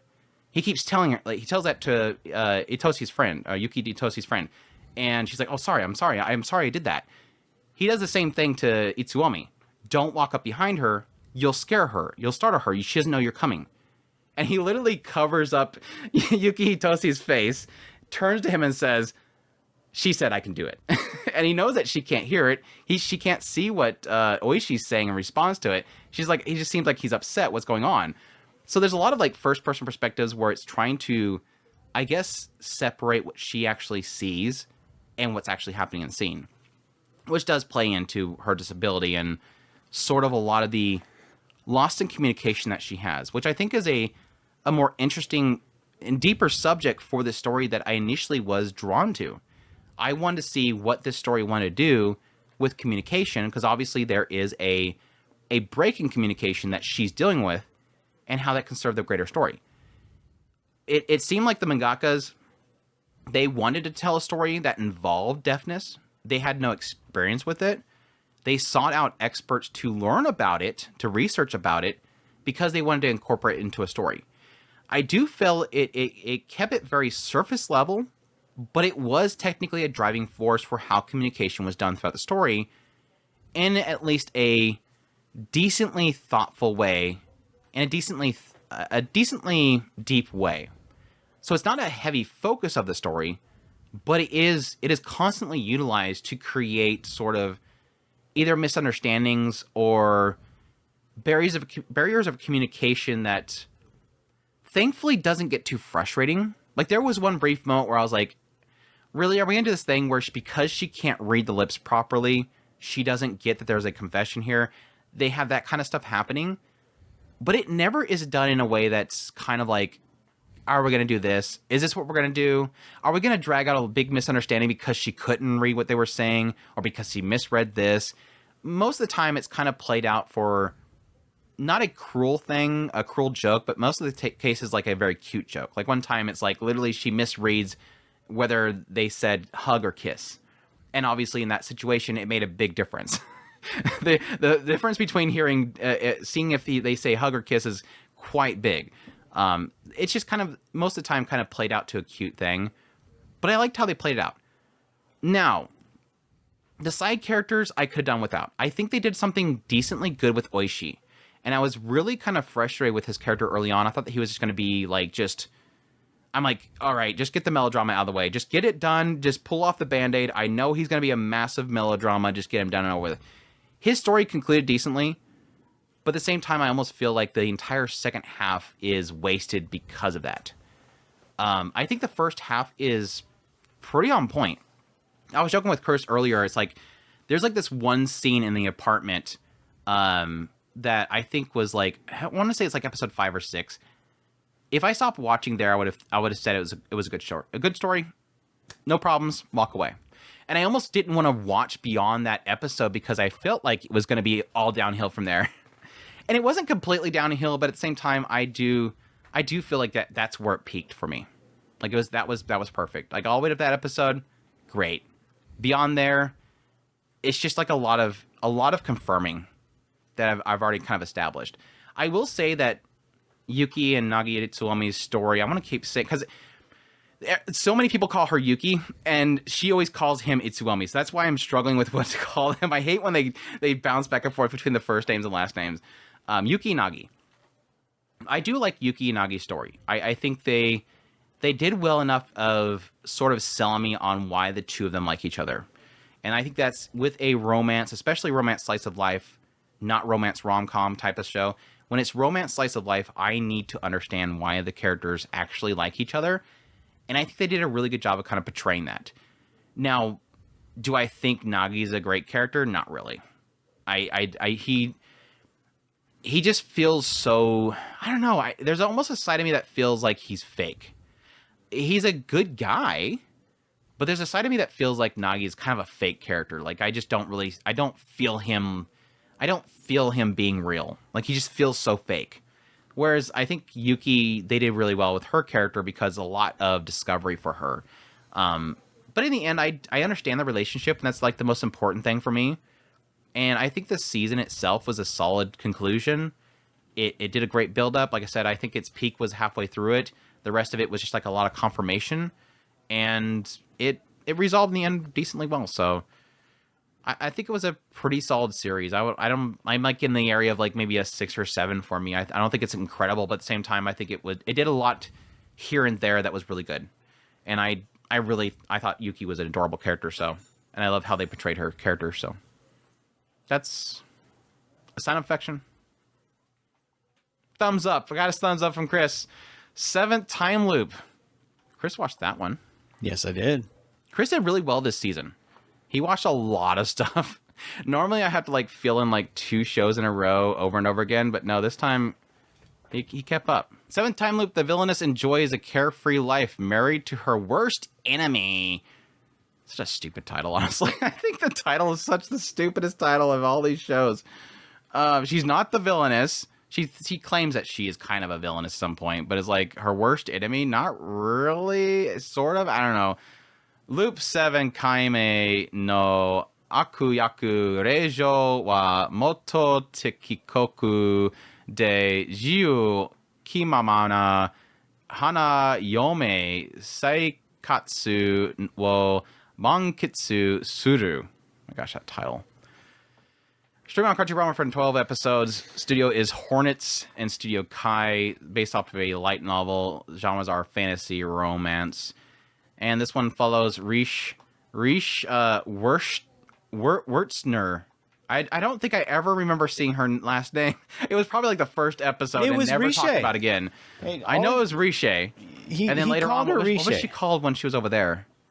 What were they calling her? I forgot her name already. She had a different name when she was there. I forget what it is. But anyways. When she was where? When she was with Arnold. They called her something else besides Riche. Riche? No, he called her Riche. She had another name. She had 3 names. She technically had 4 different names. Like when she was doing the whole training under the night soldier guy, she had a different name there. But yeah, that was a 4th name. I guess you could go with that. Yeah. Anyways, Riche. Like at the title leads you to leave. This is her 7th loop. We very quickly realize that she's before this prince. The prince is cutting off the marriage. Says that he's heard all these crimes that she's committed. We find out later it's all like a plot from some other girl named Murray, which we never see again, by the way. I thought we were going to see her one more time. But yeah, basically the whole kind of Otome type of setup where the prince is cutting off the marriage because the villainous character is so nasty and did all these horrible things, and she's falsely acclaimed, and then she gets sent off. It's kind of that whole concept. That's literally the only kind of Otome game type of thing in this entire story. I just think they're kind of putting that plot point in there just to drive in Otome game fans right now. But that's literally the extent of the Otome game stuff. Who knows? Because, they might at volume 10 they might actually bring Marie back in and you'll actually, because there is a lot of pretty boys. So true. But yeah, he basically is going to kick her out. And yeah, we come to find out that she has been through 6 of the times of doing this. Every single time she dies, she comes back to the point where she's in front of the prince and the prince is telling her to get out. But yeah, the first time that happened when he kicked her out, she, went out to her home. She couldn't get into her home. She went out, basically with nothing out in the middle of nowhere, where she gets picked up by a band of traders, merchants, and she gets basically taught the ways of being a merchant until eventually this war happens and she dies. And then boom, she's in front of the prince. And then she's like, okay, this time if I'm doing this again, I'm going to get my stuff from my house first, which she does that. And then she misses the carriage to be with the merchants. So she's like, crap, I guess I'll get into herbalism. And so she gets into herbalism, and then she gets into this guy that later on we find is an alchemist. And then she becomes a knight. And yeah, there was one that they completely skip. Like, she doesn't want to say what happened in that loop. She was a maid at some point. Like, she spent, again, 6 whole lives doing different things. And then finally in the 7th one, she's like, hey, every time I leave out the front door, I'm going to jump off the balcony this time. And when she goes to do that, she ends up running into Arnold Hein, who is actually the guy who is causing the war in every single one of her loops where she dies at the end. Every time, every loop, she dies because of this war that this Arnold guy causes. So she's kind of terrified. Even this guy in one of the loops killed her. When she was a soldier, he literally came and wrecked her. But yeah, she like just, oh, sorry, runs by him, jumps off the balcony, and that immediately catches his interest. He chases her down, ends up finding her in front of her house with the prince, and the king like apologizes to him and apologizes to Riche. And yeah, Arnold wants to marry her. And she's like, okay, I'll do it under these circumstances that you don't touch me and yada, yada, yada. He agrees to it, takes her off to his home. Yeah, obviously it seems like Arnold takes an interest in her because he really quickly realizes that, yeah, the way that she moves, she's a skilled like swordsman because of the way that she kind of jumps off the balcony and yeah, even parries an attack from him. And yeah, comes to find out while they're traveling together that she knows herbalism and all this other crazy stuff that just completely piques his interest. It all kind of culminates to, on Riche's side, she's agreeing to it because obviously she wants an easy life this time. She's done a bunch of stuff. She just wants to take it easy this time. And she figures being, the queen to this Arnold guy is probably going to be easy. But at the same time, she knows that he's going to cause a war. But also really quickly realized that he's a nice guy. So she's trying to figure out, okay, at what point does he become a crazy tyrant that's going to cause this war? And she's trying to figure out how to stop the war, have an easy life, and at the same time, live longer than she normally does by possibly preventing the war. And that's kind of the setup to 7th time loop. Thoughts? Impressions? I absolutely review. Love this show. I was very pleasantly surprised with all of the intriguing things that are going on in the story. She's constantly dabbling in all kinds of things. She's all over the place. I mean, when Andrew was talking about herbalism, we get a little bit of herbalism stuff. We get a little class of how she's dealing with the alchemy stuff. She's messing around with getting herself some more training in being a soldier under the one person that she knows of that has actually defeated her in battle, which would be Arnold. And getting schooling from that style of training is big for her. So she's all over the place. We have an entire 2 episodes that were devoted to her doing maid stuff.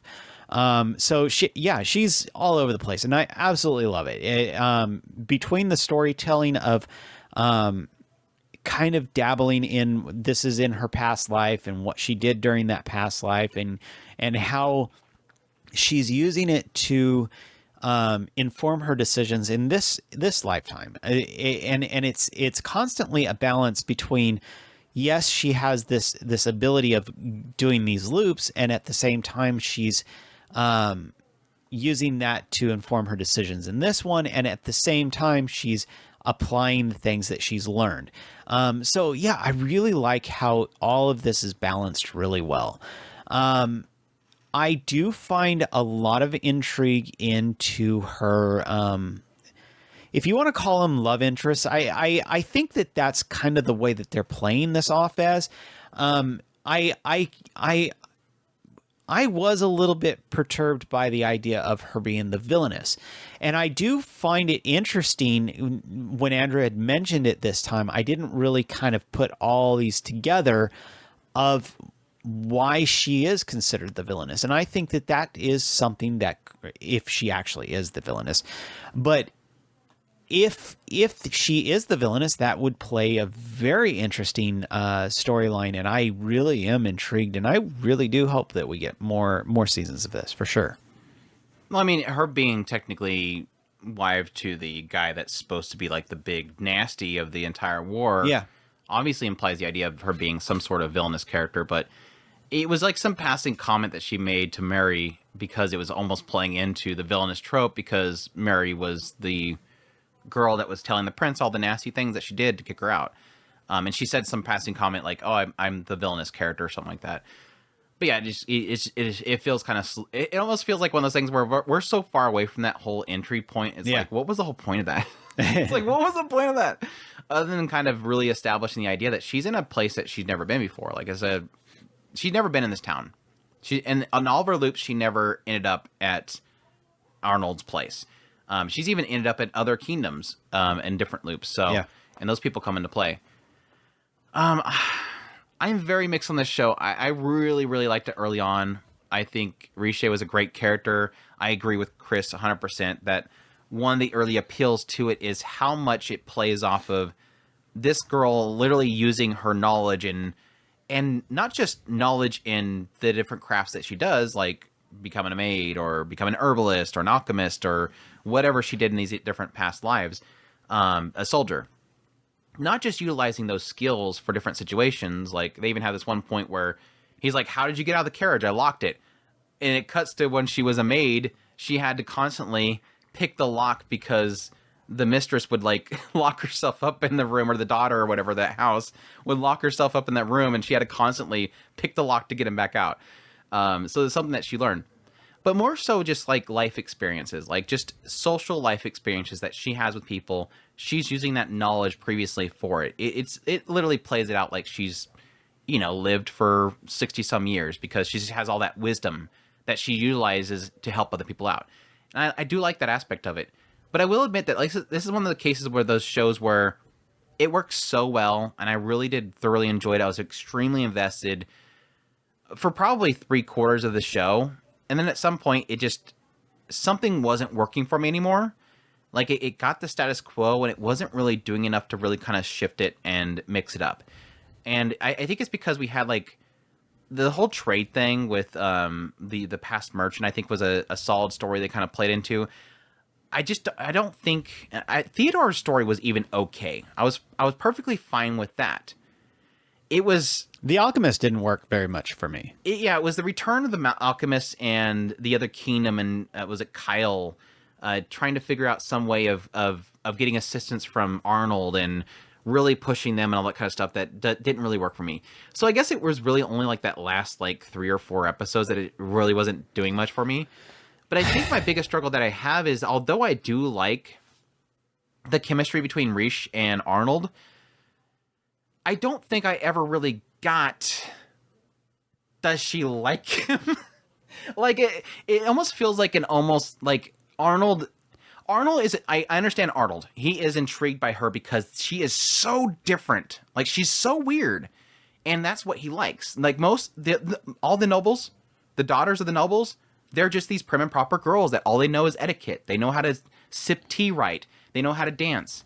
Rish is a soldier. She knows this herbalism stuff. She picking locks. Like, everything that she does intrigues him. Sneaking out in the middle of the night, dyeing her hair. You intrigue me. You keep intriguing me. He likes that. But at the same time, it almost feels like, I like that it seems as if he doesn't want to throw away his own thoughts for her. He wants her to be safe. He wants to protect her. He is intrigued by her. He's interested in her. He wants her, but he won't give up his own desires for her yet.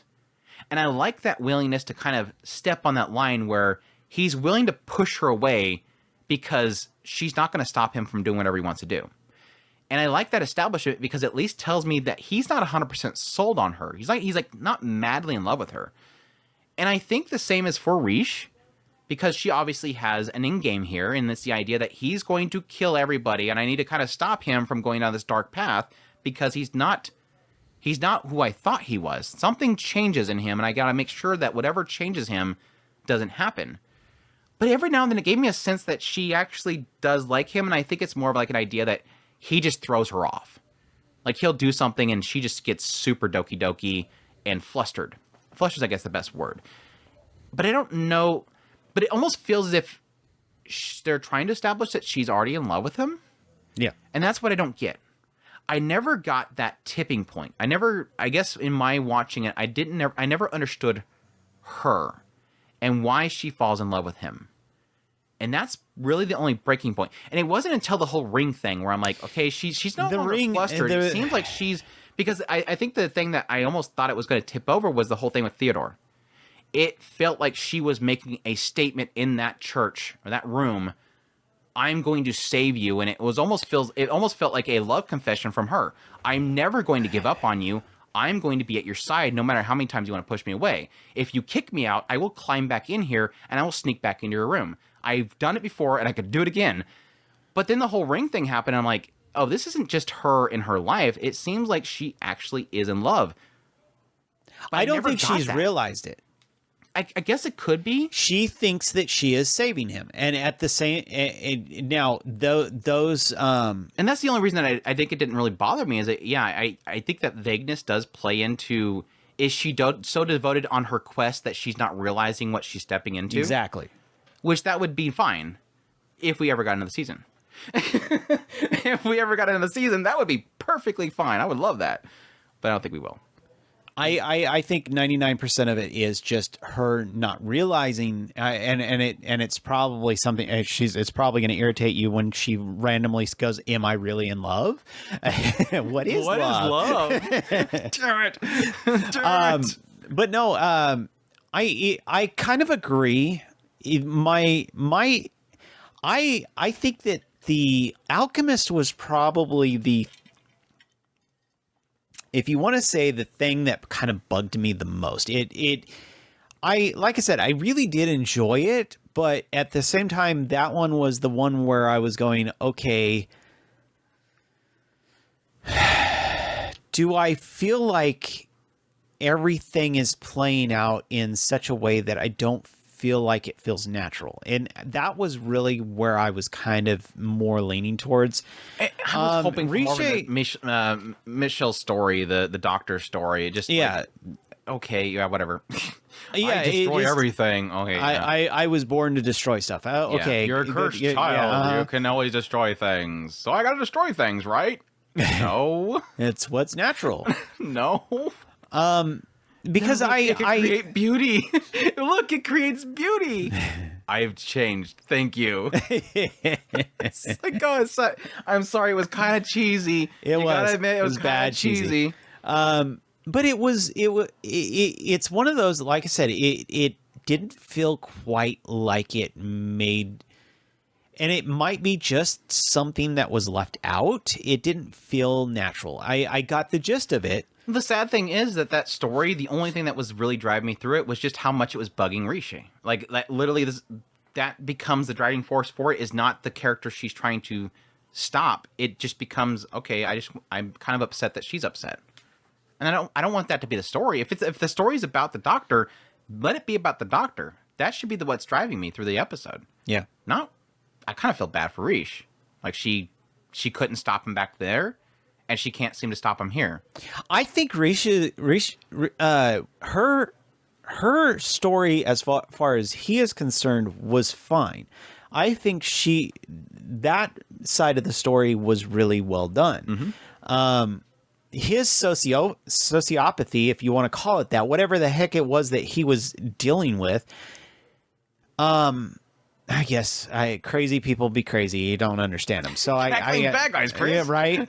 I feel like he was better written than that. It feels like he should have been more. Yeah. And I don't know how to. It's just a feeling. He doesn't feel like everything in his motives were clearly portrayed. Well, he was the plot point. He was the major plot point, but it felt like everybody else around him was more interesting. Yeah. Like, I got more out of Kyle, or whatever his name is, the leader of that prince of that kingdom or domain or whatever. But yeah, I did find it intriguing that they never once got into, what was it, the fifth loop? I think it was fifth, because the soldier was a sixth. Right. She went like skip, and then, oh yeah, I was a soldier in the sixth one. I was like, wait, no, what's the fifth one? The OP kind of hints at something, and I think there was a point where she did indicate that she had the ability to read a room very clearly. And I think that was sort of implying what it could be. But it was very interesting that we went through that entire season and never got the answer on what that last loop was. I'm thinking because she's not explaining, it's got to be something dark. I'm thinking either assassin or a bandit or something like that. But I'm very intrigued as to I'm leaning towards rogue. I'm leaning towards a rogue. Yeah, because even like when it was talking about like her getting out of her entrapment, it was like, yeah, let me give you some hints and like, or some pointers. Yeah, it's got to be a bandit. I'm thinking maybe bandit. But anyways, yeah, that was a. I don't think she has her entire harem set up yet. I will say that I am very intrigued by the setup here, like the idea of not just a reincarnation once, but actually having 7 reincarnations and almost being like it's almost like she has like 6 different jobs, and she's able to switch between the jobs, like she's like playing an MMO or something like that. But I would definitely be interested in another season. But it was solid. I enjoyed it. In the end. It was a solid. We have next Hokkaido Gals. It's Hokkaido Gals time, Chris. Yeah, everybody's gonna bash me for this. That Chris didn't watch Hokkaido Gals, or did you watch it? And I didn't. Okay, I was like, no, I actually did watch it, and I hated it. That's why everybody hates me. Yeah, it was definitely a surprise that you hadn't watched it, but I wasn't pushing you to watching it. No, it was on my I must watch list, and it just never happened. And me being on the Gyaru bandwagon, it's just another stain on my. It's in your list, your pile of shame that you have to eventually back catalog. I don't know. Hokkaido Gals are super adorable. Or Donsanko Gal wa Nama Ramen Koi. This one was streamed on Crunchyroll for 12 episodes, done by Studio Blade and Silverlinks, based off a manga. I think the Blade thing mixed me up. I'm sorry. Based on a manga comedy romance slice of life.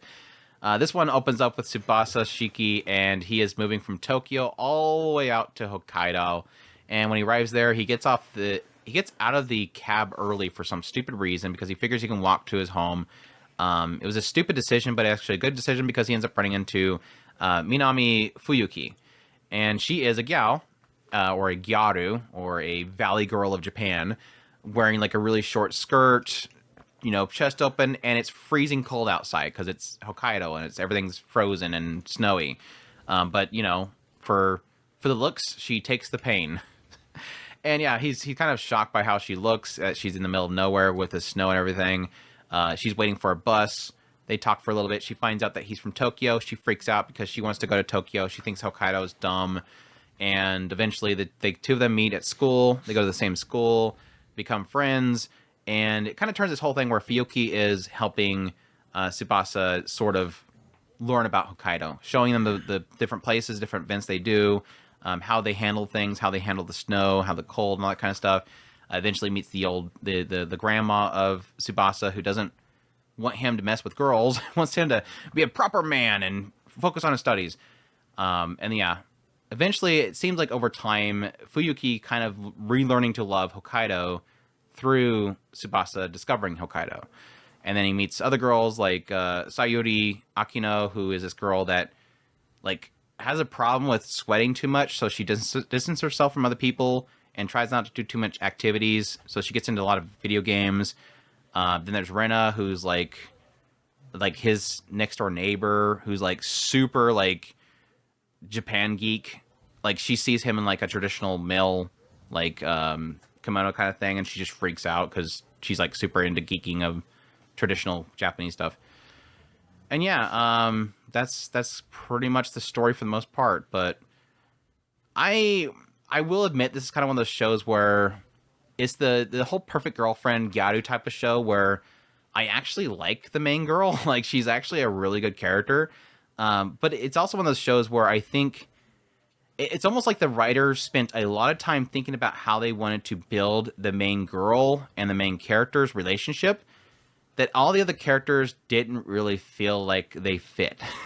Like, oh yeah, that's right. We gotta put some other girls in this show. We gotta create variety, because I really never felt like it felt like really truly like Sayuri and Rena were like third wheels.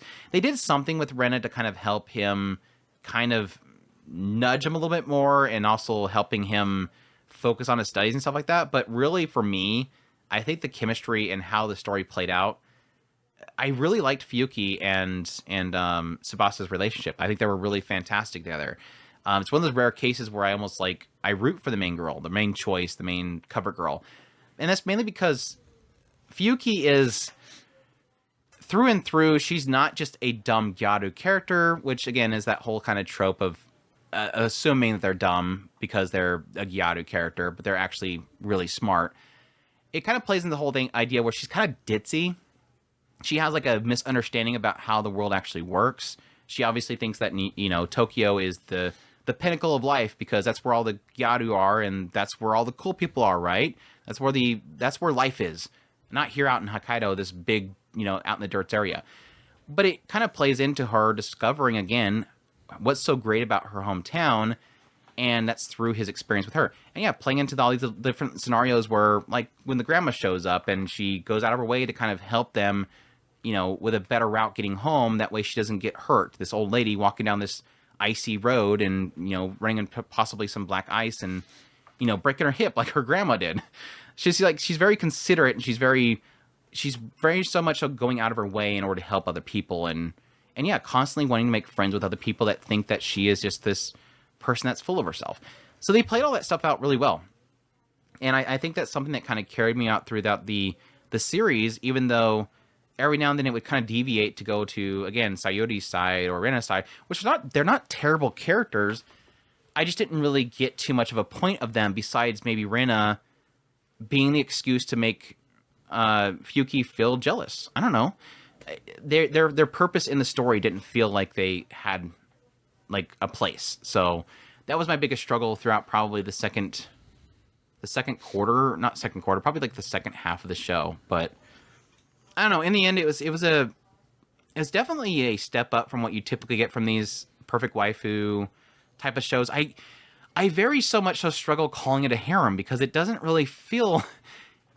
At face value, I thought it was going to be like a pure harem show. Here we go. We're going to have the girls like fighting over him constantly. But no, it didn't spend enough time having them all in the same room together with him doting on him.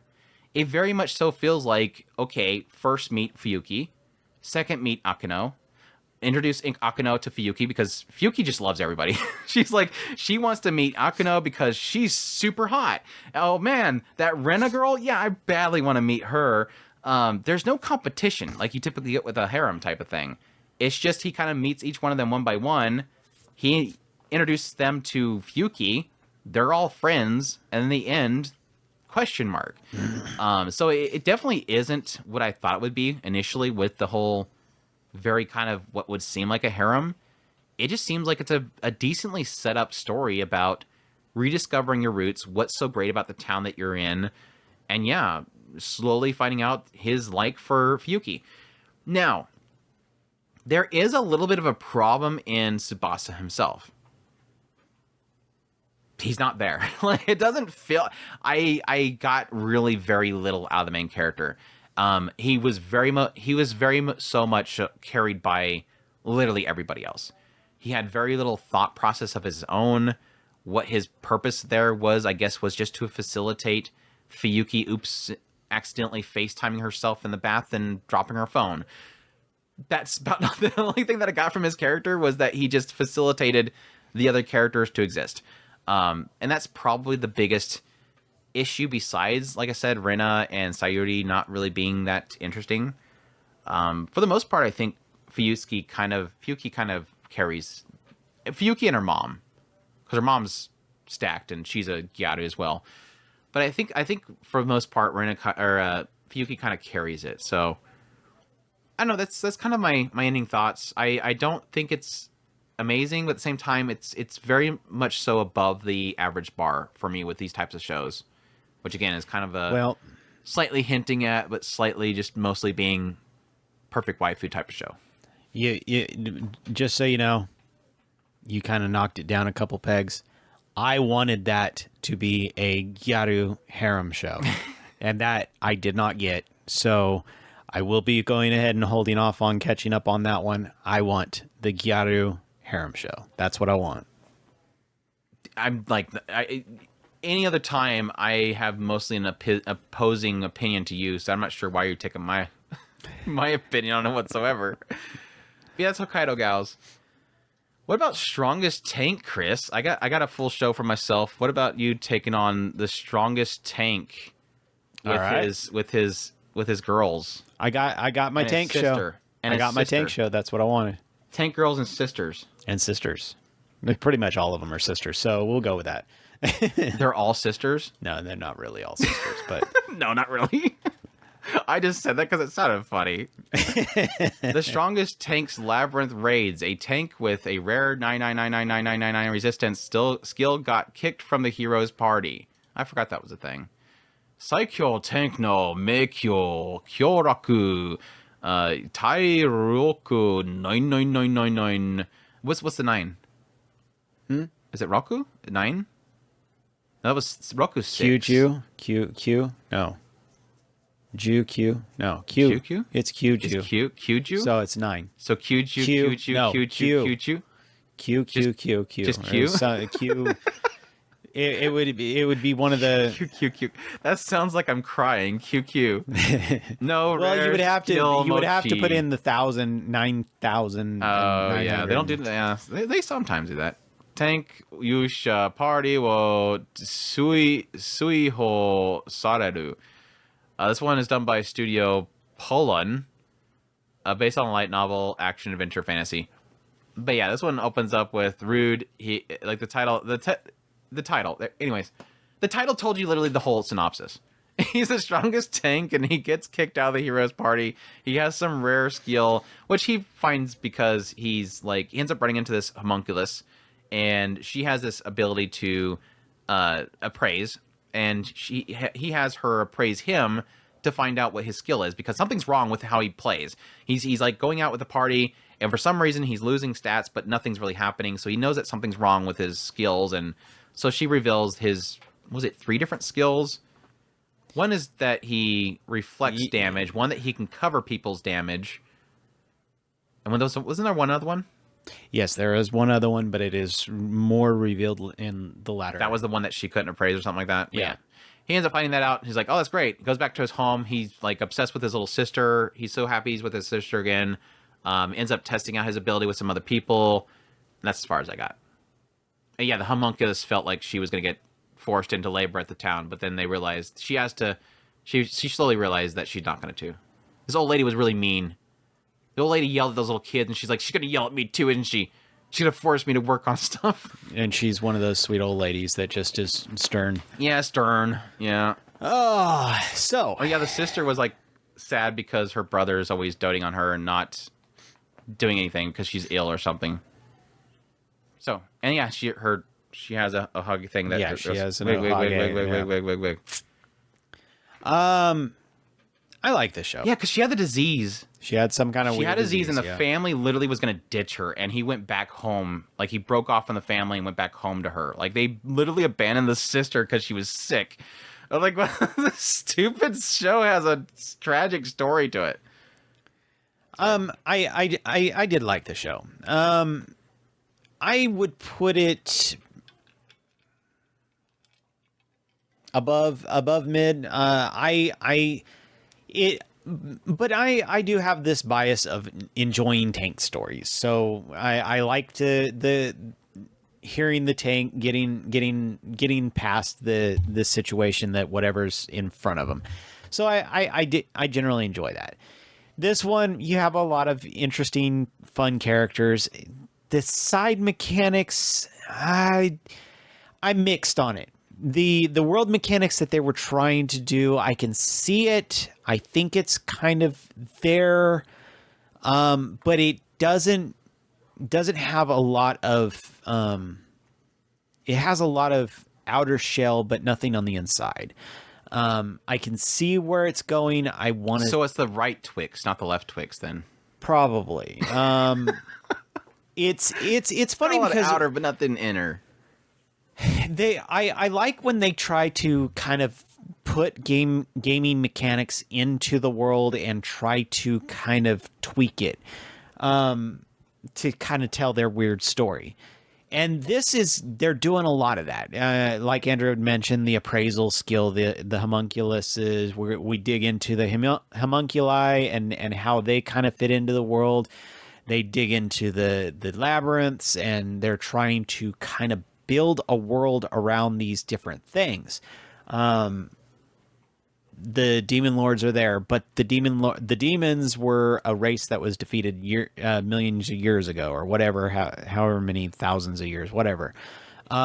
So they're trying to do this so that you have some kind of a lost civilization to dig into. So like I said, there's a lot of things out there. It's like this big old beautiful candy thing, and you want to chomp in on it, but you know that the inside is probably hollow. So I'm enjoying it. I want there to be more, but as it stands right now, I don't really have a lot of trust in the author to believe that they're going to pay off on anything right now. So it's basically Shield Hero without an edgelord, the bee lady. Wasn't her name Mine? Beach lady. Probably. Yeah. Then he's not an edgelord. Well, well, hold on. We might be going into edgelord territory now, so I'm gonna hold back on that one right now. Spoiler. But no, generally I did enjoy it, and plus I've got Tama in this show, so we brought in a Tama character, so true. Just like our next show, Bang Brave Bravern has they Tama brought a character. Tama character. This is evil. I think she was Tagapi girl. Isn't she? I think she was Tagapi. Let me double check. Bang Bravern. I'm not going to watch this show I don't think just for her Tama. on this one. You wouldn't watch a show? No, I've done it too many times. No, but that one is probably too far. No, she's Norn. Where do I know her from? Oh, she was the girl from Taisho Tomi Fairy Tale. Yeah, that's the Gagapi girl. Yeah, so you're free, Chris. You don't have to watch Bravern, even though you said you weren't going to. I just tricked you into admitting that you wouldn't go watch a show for her. I don't know that my pain can go for that one. Yeah, the Japanese title is Yuki Bakuhatsu Bang Bravern. But yeah, this one ran for 12 episodes, done by Cygame Pictures, an original series, a mecha, directed by Masami Obari, who did the Gundam Build series. Series composition by Keigo Koyanagi, who did Shield Hero, Under the Dog, and Regalia. But yeah, this one takes place in our time. We jump over to Hawaii, where you have the Japanese Self-Defense Force and the U.S. Marine Corps. They're doing like these kind of little skirmishes, training and whatnot together, co-op training. And at some point, Isami Ao, who is with Japanese Self-Defense Force, and Lewis Smith, who's with the U.S. Marine Corps, they're kind of head-to-head on the battlefield. They end up kind of competing with each other for a little bit before Isami cuts ahead and nearly takes out the target. The both of them get in trouble because they were disregarding orders. But yeah, Lewis Smith gets like really interested in Isami, thinks that he's really incredible, even checks in on his mechanic, working on his mecha suit, trying to figure out what she possibly did to kind of offset something. She points to Isami like, no, it's all him. It's how he pilots. But yeah, very quickly, things turn bad when they're on another training mission. And then suddenly, the world gets invaded by aliens. Aliens show up out of nowhere. It kind of goes like the whole All Noah Zero thing, where a bunch of these little pods come down in different places throughout the world and just decimate everything. These alien creatures are coming out of the ships and just destroying everybody. And your common weaponry does not have any effect on them. All the bullets, nothing works on them. That whole joke. But as they're about to die, Isami himself is looking at death in the face. Everybody's dying. Suddenly, out of nowhere, Bravern shows up. This mecha suit just shows up out of nowhere, pops in front of this super robot thing, says, "Isami, get inside me. You're the hero. Come on, let's fight together." And Isami's like, "Yeah, sure, get inside there." Immediately goes out there, and there's super robot music playing. Bum bum bum bum bum bum bum. Isami's going, "What the hell is that song playing?" And Bravern's yelling at him, "Say Bravern swing blade thingy attack." And he's like, "Okay, blade what?" Okay, and then slices. It does the whole like super robotic combat screams and everything, music playing in the background, and they take out all the aliens. But that's just one fight. After that point, Isami immediately gets arrested by the military. They think that since he was piloting one of the robots that came down, he might have a connection to the robots that have been invading, so they're waterboarding him over here. The military leaders, generals, are all trying to interview Bravern to find out what his whole purpose is and what they're going to do next. Bravern's yelling about how it has to be Isami and him. He has passion. We're going to be heroes. We're gonna take out all the aliens, whatnot. Eventually, they get attacked again. They save Isami from being waterboarded. He doesn't want to pilot anymore. Lewis is like, "I'll pilot," and Bravern's like, "No, you can't get inside me. I will only let Isami get inside of me." And yeah, they just keep doing that whole stick. And they go off to Hawaii, to Japan. Japan is decimated. Eventually, they go back into Hawaii. Eventually, but yeah, they're basically traveling across the world, trying to take down all the bad guys. Eventually, they fight one that's almost similar to Bravern, where it's like a sentient robot. And they defeat that one, and it spits out a pod that kicks out this little girl named Lulu, who I thought was Tama. And she quickly gets interested in Lewis because, I don't know, he was there when she woke up. So it seems like human people are coming out of the robots, but question mark. And yeah, Bravern's weird. So my thoughts on Bang Brave. When do they Bang start Bravern? When do they start opera stuff? Opera? I killed the dead joke. I was all right. Oh, the ED? The thirsty ED? Yeah, there's always like a yaoi thirst thing going on with the characters. Like, again, it's the whole idea of like, for some reason, Lewis Smith like thinks Isami's the greatest thing ever. He's like he's a hero and he wants to be a hero just like him. Isami's like, "Leave me alone," and he gets really jealous when he sees Lulu with Lewis, and he's like, I guess jealous. I don't know. Because he's messing around while he's fighting to save the world. After telling him to save the world because he's a hero, he's messing around with this Lulu girl. It's weird. And then yeah, Bravern seems like he's pretty on the idea of Isami controlling his his controlling stick. It's really thirsty in that regard. It's just like it's a little undertone, which I think is probably the most intriguing thing about this show. Is its undertones? It's the best way to describe it is it's all Noah Zero. Like this is like people are dying. There's like funerals and people are crying. It's the world got decimated. People have died, and they're trying to get over death. Massive death of people in this world. Entire cities are destroyed and just rivers of flame. And then you have Isami, who is like literally trying to keep himself together, and suddenly out of nowhere, a super robot shows up. Dead serious. Death, decay, destruction, super robot shows up. And not only a super robot shows up, it has a theme song. It has different attack screams you have to do for different attacks. And additionally, he's mad thirsty. And so it has that yaoi kind of thirst thrown in there, like a Fujoshi programmed a super robot to place in the middle of an apocalypse. And that's what's so weird about the show itself, is that the world wants to take itself seriously. Everything is serious. There's death. But in the middle is Bravern, who doesn't fit. And that's kind of why it's genius, because nobody plays into it. At no point does Isami, at some point, because Isami's got to yell the attacks in order for the attacks to go off. But nobody is playing into it. It's just Bravern. He's the like the other way that I explain it is almost like you have an apocalyptic setting, and then you just throw Jim Carrey's character in there, and he's suddenly the Mask dancing around like a doofus. Like you literally have the Mask character in the middle of, I don't know, The Walking Dead. It's like, why are you here? But nobody plays into it. And that's what makes it so genius, is because it still works. Like it's like this shouldn't work. The contrast, maybe? Yeah, it shouldn't work, but it works. And yeah, the contrast does technically make it like catch you off guard, because it's like, that shouldn't be here. Why are you here? And it just for some reason flows so well.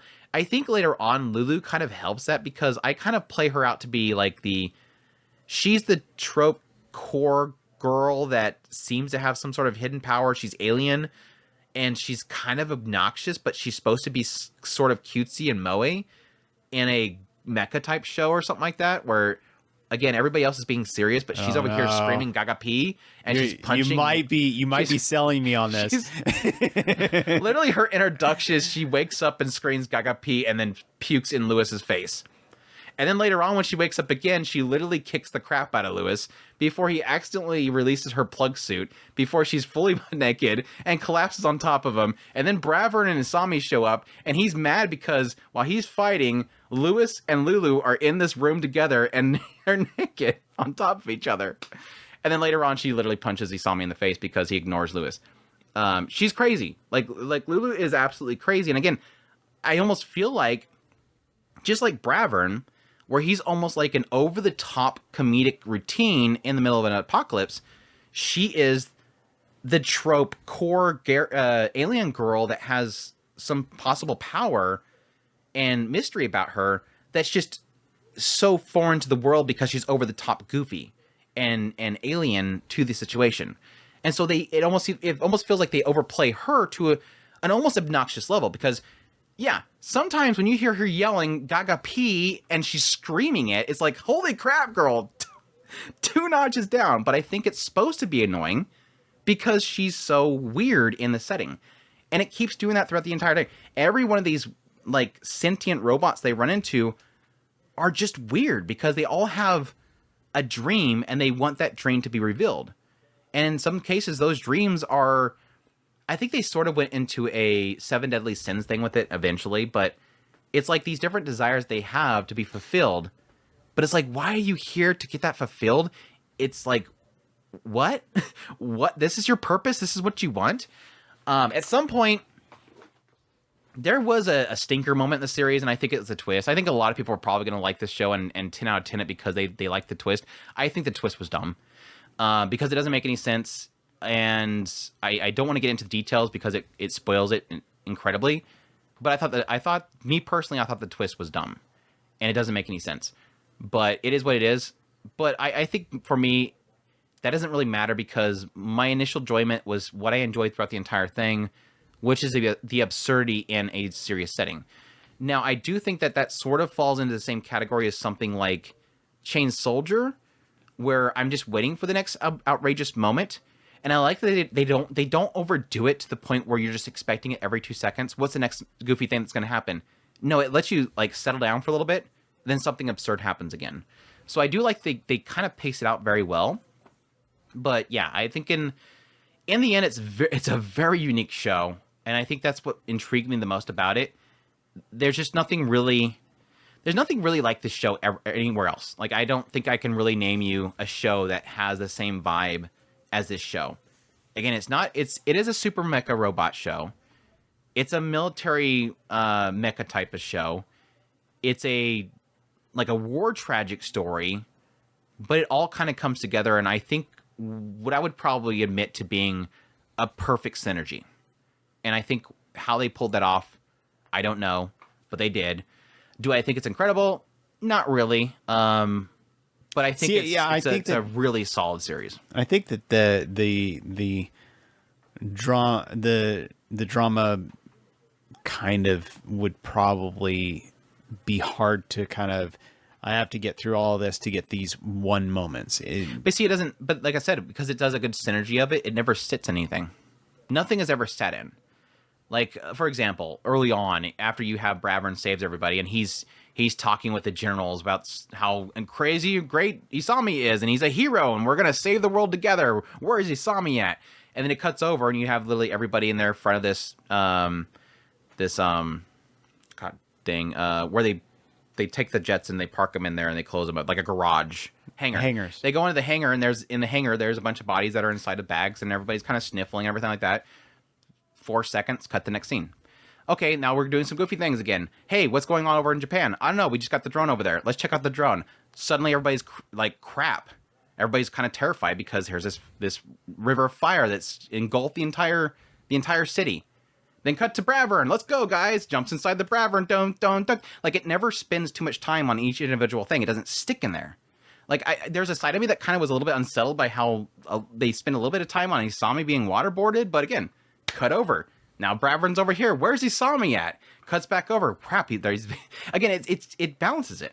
It never sticks in it. So I guess that's the only thing I could say to kind of offset that. But interesting show, though. Very, very interesting show. Definitely goes down as one of the most intriguing series of the season. Definitely had a few people on the Discord that were mad fans of it. I didn't put it in my top 10 list, so they got angry. What? You didn't put your top 10 in winter? I enjoyed it, just not that much. Anyways, it's our last show we have. Let's kick things off. Let's finish things off with a bang. We usually do the big ones early. But we're gonna finish off with this one. Our last one, the Apothecary Diaries, Kusuri no Hitori Goto. This one streamed on Crunchyroll, ran for 24 episodes. Have a second season announced. Not Bravern though. Every time I bring up second seasons, I'm gonna bring up Bravern. Studio is OLM Toho Animation Studio, based on a light novel, genres or drama and mystery. I want to say drama so fast, and I still have to say genre. Director is the one that worked on Ancient Magus Bride and Blood Sea. We had music by Kevin Penkin, of course, who's done Made in Abyss and many other series. But yeah, this one opens up following Mao Mao, and she is the daughter of an apothecary, living a very kind of poor life with her father. Kind of mentions later on that he just is bad with handling money, but she's enjoying her time, spending her time learning under her father, who's apothecary again, and every now and then going off to the pleasure district of this area. It's kind of a ancient China, alternate history China type of setting. But yeah, she goes and visits the pleasure district every now and then because there she helps out at one of the houses there, the Verdis house, I think it's called. Yeah, sounds right. Verdis, something like that. But yeah, she knows the people that work there because they pretty much raised her. She didn't seem to have a mother, and they raised her at some point. But yeah, she goes there and helps them out with like making medicines and whatnot. She likes to mess around with poisons, tests out poison on her own skin, she has an obsession with anything medical or medicine or herbalist type of stuff. So at some point when she's heading home, she gets sidetracked because she's seen some herbs, and then she gets kidnapped, and the kidnappers end up selling her to the rear palace, where at that point she becomes a servant working with all the consorts and whatnot, doing different tasks there. Very quickly, because she loves mysteries and solving things and anything that might involve any types of medicine or poisons, she ends up noticing two of the consorts, Gyokyo and Lihua, they're kind of having a dispute. And really quickly, Mamo figures out that what they're talking about is an issue with like the powders they use to power themselves up. They use this type of material or this type of mixture to, you know, create a white powder, put on their face, and I think it had lead or something like in it, so it was poisoning them. It's a toxin of some sort. And both these consorts currently had a child, and the child were sick too, along with them, and she was figuring it out. So she ends up leaving a note.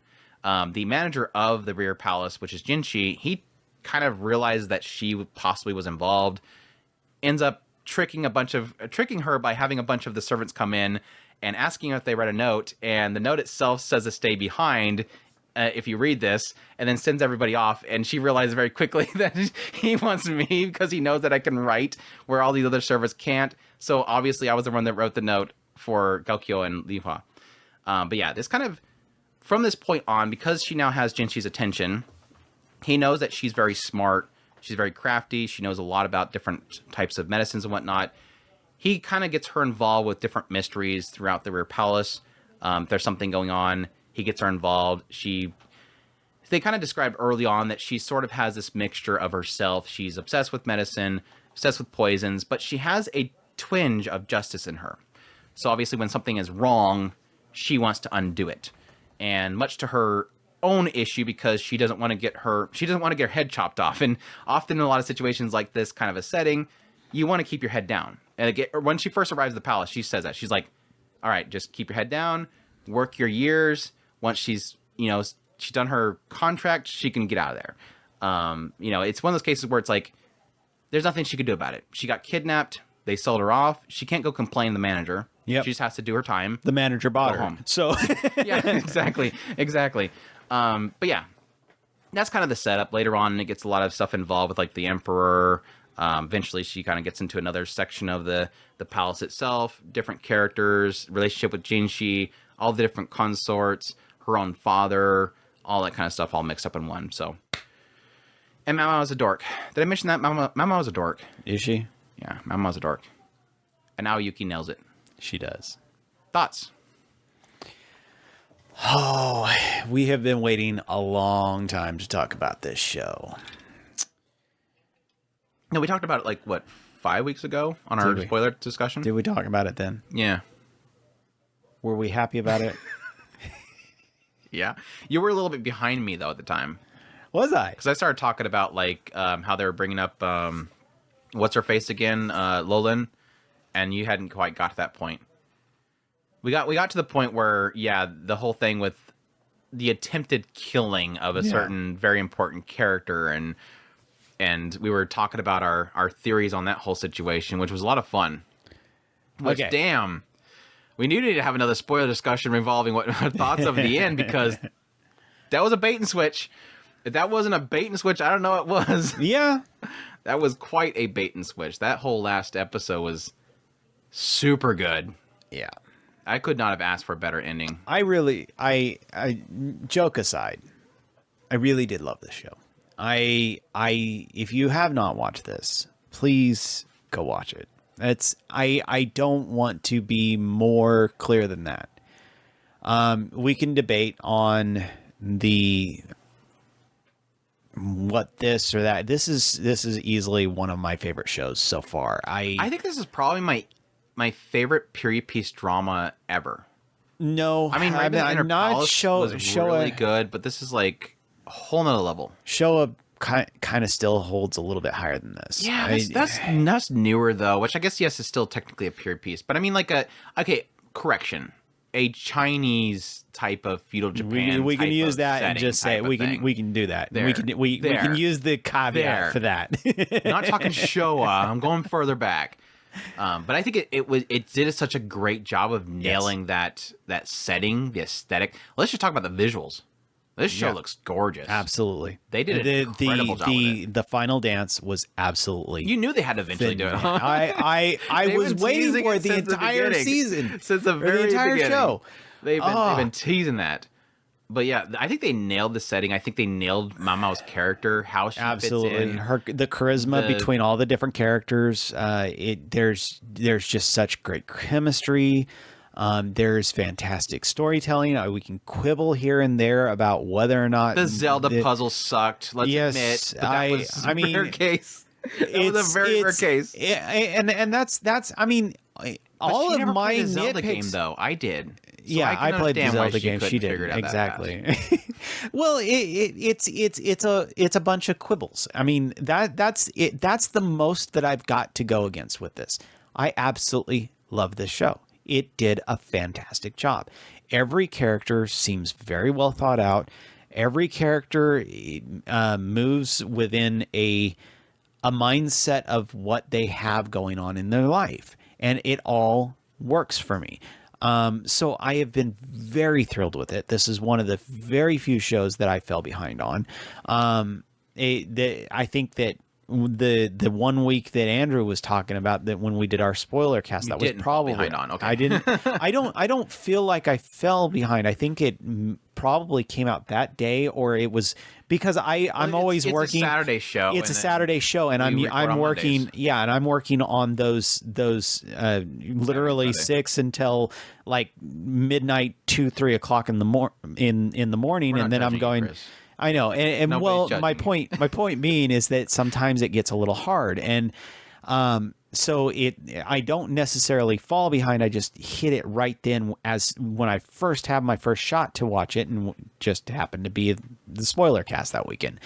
So it's weird. I really did enjoy the show. I even when because I didn't much care for Lakan, but when we got actually into his deeper dive into his story, it's like, do I change my mind about it? I still don't like him, but the key thing there, like I said, it's one of those aspects of it's a bait and switch that I like. It's the idea of, and they've done it a couple times throughout this show, is the writer is so good at going, here is, and it goes to Mama's character, and I think that's more genius. Mama's father always pushes upon her to never go on conjecture alone. Yeah. You have to find proof. And she did it a couple times. She literally went on conjecture. She hinted at something and let the authorities handle it. Typically Jinshi. Jinshi will say, who do you think killed this person? Well, here's what I see. Nudge, nudge. And then she's like, oh, so it's this person. I don't know. Is that person? If you decide that, it's not on my hands. She doesn't want to be directly involved. She doesn't want to be the executioner. But at the same time, there is this element that sometimes she does jump on conjecture. And sometimes it's for a good reason. Sometimes it's very good that she does. But I think it's so great that, like Mao Mao, they are presenting possibilities. Here's the because there's a lot of mysteries in this. It's just like these individual mysteries that Mama's get involved. Yeah. With some side tangents here or there. It's not always that. Sometimes it is literally her just trying to help somebody get back on their feet, which that one hurt. Leva's story was the best. I'm sorry. It's still hands down. Now, Lacan's story does technically rival it, but I still think Leva's story was still my favorite overall. Oh, yeah. But no, it's like, it's presenting the different like possibilities and the evidence, and then it kind of lets you decide on it. It's like, gosh dang, I don't like this guy. Nope. I jumped to conclusions. And like, I love that. I love that it wasn't a typical bait and switch, which is like where they go, isn't it this? Hey, look at this. And you're like, yeah, that looks bad. And they go, ha ha, I fooled you. And it's like, well, yeah, because you pointed at it like 5 times and told me it was it. It didn't feel cheap. I was like, no, that's my fault, actually. I wasn't looking. And it almost makes me want to rewatch it. Rewatch pretty much like half of this season. Just because it just watch the entire thing again. You might as well just watch the whole thing. If you're going to watch half, you might as well watch the whole thing. There's so many things that I have nowhere. This is like one of those shows where I'm like, I don't even know if I could ever do like a video review of it, because I don't think I could ever really get my thoughts in play, which is what sort of these podcast ones help me out with some of these reviews so much more, is because I can bounce off of Chris quite a bit. We bounce off each other every now and then. We'll just turn the cameras off and just kind of do a little bump, belly bump. Exactly. Just bounce off each other. Anyways, that stupid joke. There's several things that I like about this. One, let's start with Mamo. Mamo is an incredible character because she has different assets to her, and I think they played out so well when she first is placed before Gyoko. And the idea, the narrator basically says, again, that she has this fascination with medicines and poisons and things that she doesn't understand. She likes to learn things, but then she has a smidgen of justice. And you see that justice every now and then. Like, something is wrong, and she gets mad.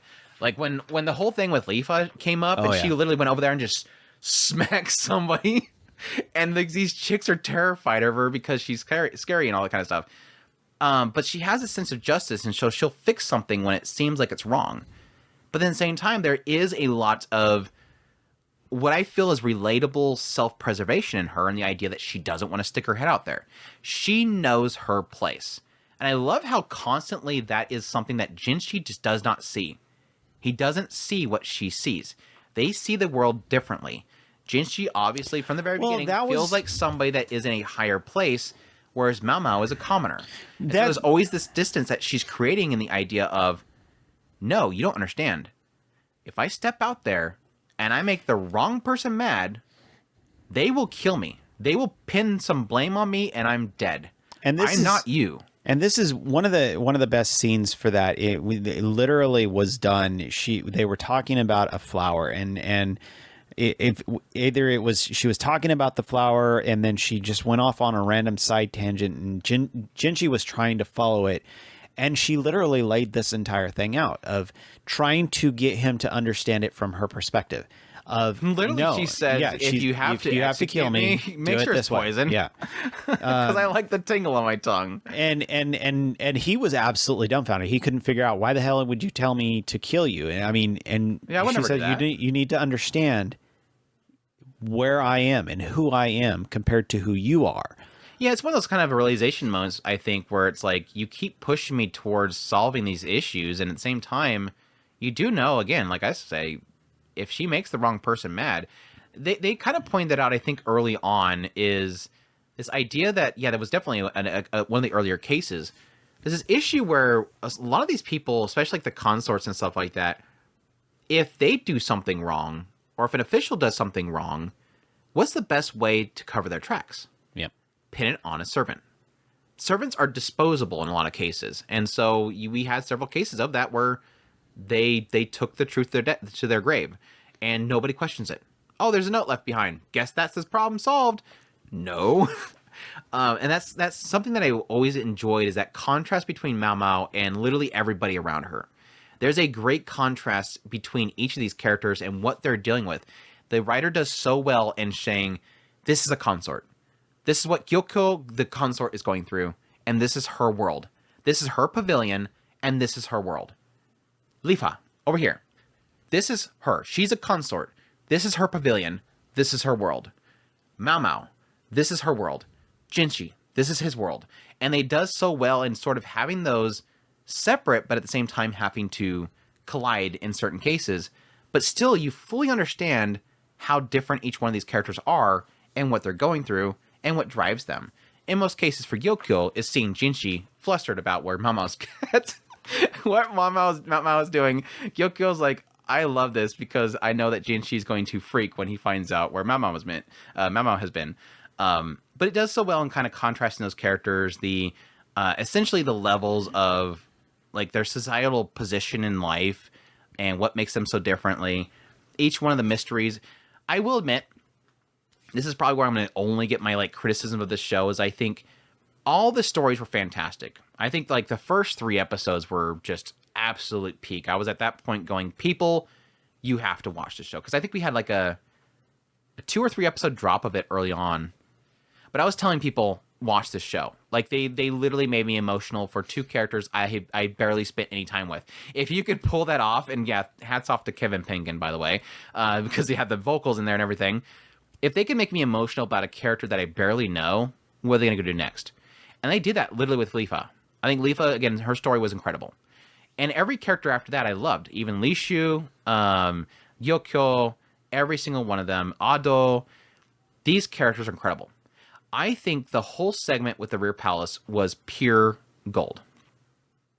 Then we got out of the Rear Palace. I was still on board with it. Going back to the, they had this whole segment with her getting involved once again with the Veritas house or whatever, which was great again, seeing those girls again. And then it came into this side area. And I wasn't too big on that segment. It was like the earlier segments of the con arc, as I would call it. Those, again, this includes the Zelda joke, the Zelda puzzle joke. But like the Zelda puzzle joke, the seaweed thing, there was a lot of these little stories that she was getting involved with that those episodes kind of stunk. They were capped in with some good moments, especially the intrigue around Jinshi and him constantly being visited by a certain somebody. But those like 3 or 4 episodes just weren't great. But then it took off again right after that. It worked still in the end. It's almost like, okay, to put a... But this is like 3 or 4 episodes out of 24. I mean, we're not talking much here. Well, the best way to explain it from the interesting thing about the way this show all works out is there's a whole bunch of little itty bitty puzzle pieces, and each one of the puzzles are... It's like breadcrumbing. Yeah, it's breadcrumbing. Well, was less noticeable in the earlier part, which they've always done. The way I was going to say it is, if you're starting Resident Evil and you start going through and you play this little puzzle, and then you go over here and you do this little puzzle, and then you go to here and you do this little puzzle. Eventually, all the puzzles will align to get you to the next area. You gotta get the spade key. Yeah, the spade key, and then once you get the spade key, you find out that you have all the other clover one too. The clover key, and then you have to get the diamond one, and each one of those will open up into the next area. And it's almost like that's how this show works. It's like you have several different puzzles, each one of them breadcrumbing a little story. And then eventually all the breadcrumbs will come together for one bigger story. But that's only a little breadcrumb for this bigger picture. I know that this is kind of the way breadcrumbing works, but in a way it felt more contrived than normal. And so the first core, it felt like the breadcrumbing was there, but it wasn't the focus. Yeah. Whereas I think those like 3 or 4 episodes felt like it was too focused on the breadcrumbs, to the point where it was like the breadcrumbs not interesting. The breadcrumbs are never interesting. It's where the breadcrumb leads to. Yeah. So if you spend too much time looking at the breadcrumbs that have no meaning to them, that's where the problem is. And I think that earlier segment of that core was doing that. And that's what I had pointed out that I had a problem with, is not so much that I didn't like the stories, because I really did like the brother story was good. The brother story was like, no. It was when she did and this is what I was talking about, my little itty bitty quibbles. I mean, I really like it. All said and done, everything coming together, I think it was brilliant. But I did have little quibbles here and there, and it's frustrating, but at the same time, I'll give it a pass. I mean, does it make it? Is it going to knock it down that notch when I do ultimately finally decide on my top 2 or 3? I don't know. But ultimately, I did really enjoy it. Yeah, for me, it was like that little segment was like, okay, that's enough for me to at least bump it down under 2 incredibly perfect shows for the season. So, but again, it's literally 3, if not possibly 4 episodes of, and they're not unenjoyable episodes. No. Don't get me wrong. It's just they are the weakest. I mean, if anything, you have more Mao Mao. Whether or not you like the story, you still got Mao Mao. You still have Mao Mao being a dork in the middle of it all. But it's like it's amongst basically a whole bunch of incredible stories. And like I said, I think that final story, it destroyed me. Like, it was like 2 episodes of literally like, holy crap, that happened. Holy crap, now I'm crying. Holy crap, I'm dying again. I'm crying again. Stop it. It was a very incredible ending to it. I could not have asked for I guess, a better stopping point. I don't know if they moved things around or if it just kind of fit perfect. They made it fit, but it was more than I can ask for an ending. But I will admit that I think the story was still, I think it's at its peak whenever it's in the rear palace. I think that setting just for some reason works. Like, she fits in so well there, and the characters that she's involved with, I fell in love with the consorts. I think each one of them is fantastic, and I want to see more of them. Even Lolan, she seems like a snob, but I kind of want to see more of what her story is. So they're all working out very well, and I can't wait to see more of the story when the second season comes. I'm happy that they announced it so quickly, but yeah, everything just works for it. I think the mystery's solid. I won't say that like the mystery plays out in a way that I'm like trying to figure. It's not a type of mystery show where I'm trying to figure it out with her. But there is some cases where I can figure certain things out as it's going along. Because there's a lot of cases where it's like, oh yeah, it's like a diabetes thing. Oh yeah, that's a blood pressure thing, obviously. Or yeah, that's not the seaweed you're looking for. It's that kind of stuff that kind of pops up here and there where you can kind of figure it out with her. It's just usually kind of seeing her geek out about it is what's always fun about it. And her figuring it out and kind of laying it out in a way that people will understand. Because she has to explain it to the layman. Yeah. Again, this is not like high-tech society where they're Google searching everything and everybody knows what everything is. She has to explain it in layman's terms because nobody else around her understands what she's talking about. So she has to explain it in a way that makes sense. One of the nice things that I like about this style of mystery is it doesn't make you feel it doesn't go bang bang bang, you're stupid. Yeah. It's you don't have the all according to Kaku moments. And that's what I love about it. I mean, if I catch something, I catch it. If I don't, oh well, it's still telling me a great story. I don't feel like it's saying, no, you should have seen this because I showed you like all these little shadows over here. And it's like, no, not really, but we'll go with it. So I did have a moment where I was like, I agree with her 100%. What are you doing? It was the paper thing. Like the whole paper thing with the doctor guy or the doctor and his family. They were sending him letters that their business was messing up because they changed something. Because the previous Empress Dowager like put some restrictions on them, so they had to change their way of making the paper. And I was like, really? Is it that simple? Yeah, they're drinking out of the same tubs. Oh my gosh, dude, are you really seriously you didn't figure that out? Yeah, that's one of those kind of head slap moments. I was like, I was with Mao Mao on that whole kind of like, she's trying to hint at it. I'm like, yeah, that's weird, huh? It doesn't stick anymore. Huh? It doesn't stick anymore, right? Oh, I gotta write my sister a letter again. That's what I was talking about, you idiots. Like she does.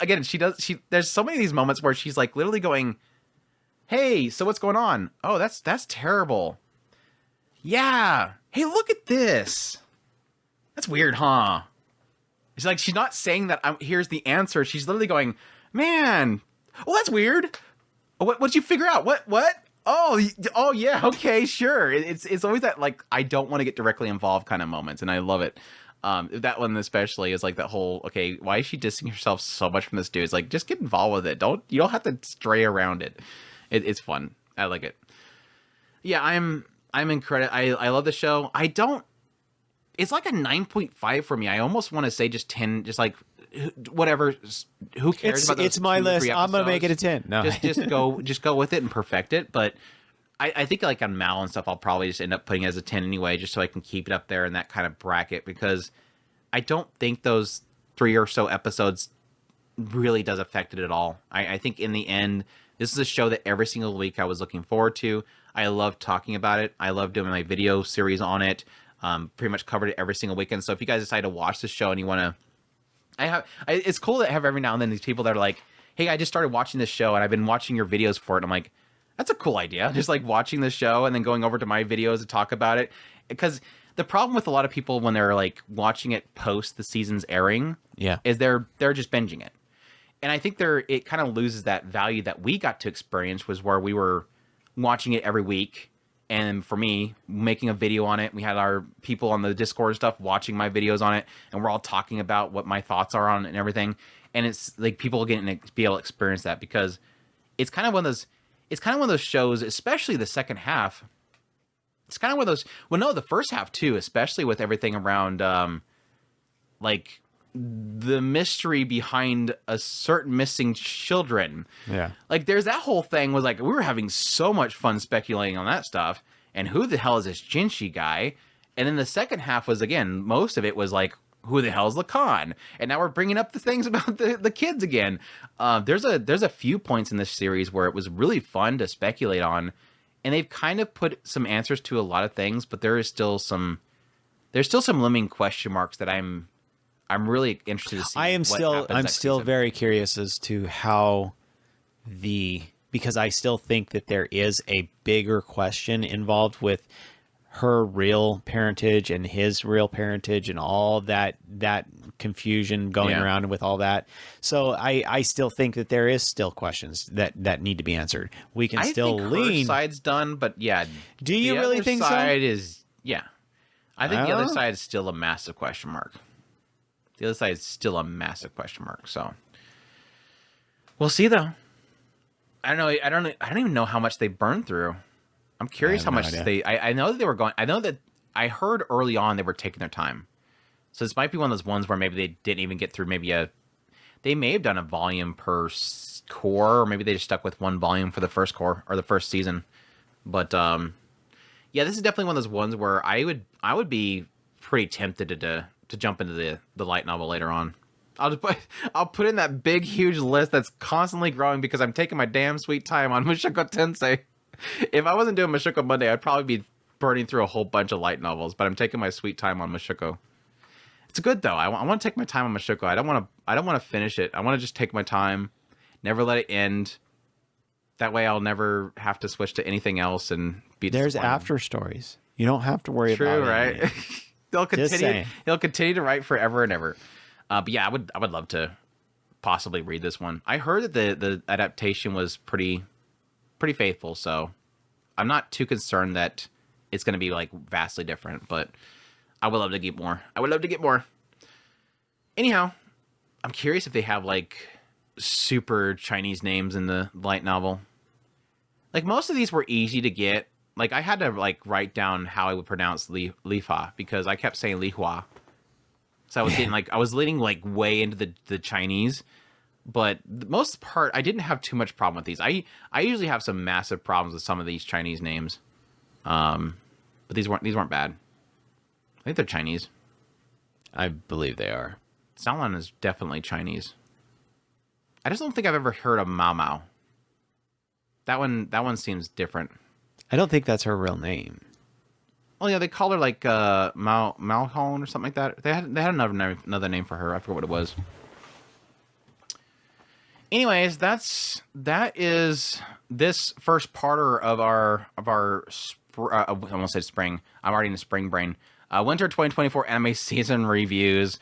We still have Soul Leveling, Villainous Level 99, Doctor Elise, Bottom Tier Character, Gushing, Metallic Rose, Undead Unluck, Witch and Beast, Fairy Beyond Journey's End, Sengoku Yoko, Fluffy Paradise, Shangri-La Frontier, My Instant Death ability is overpowered, Wrong Way to Healing Magic, possibly banished from the Heroes Party 2, Tis Time for Torture Princess, Isekai Onsen Paradise, Weakest Tamer began a journey to pick up trash, Danger to My Heart second season, and Unwanted Undead Adventure. And probably something else, I don't know. Because I forgot 2 shows when me and Chris were going over it. He's like, where's Wrong Way Healing? I'm like, crap, I missed something. I got to check the list again. And then I end up running into Undead Unwanted. So, I don't know, maybe something else in there. But, yeah, this is one of 3 part looking like. I'm surprised we went this long for this part. But, anyways, hope you guys enjoyed this list of winter shows to go through. Again, we always welcome you guys to leave comments on YouTube if you're on there. Subscribe or follow us on different platforms, Spotify. Definitely appreciate you guys' support there. Again, otakuspirit.com is where all of our links are for ways to support us, Patreon, tips, links, super thanks, memberships. Thank you guys so much for all your support and for listening. Hope you guys enjoyed, and y'all take care. Os.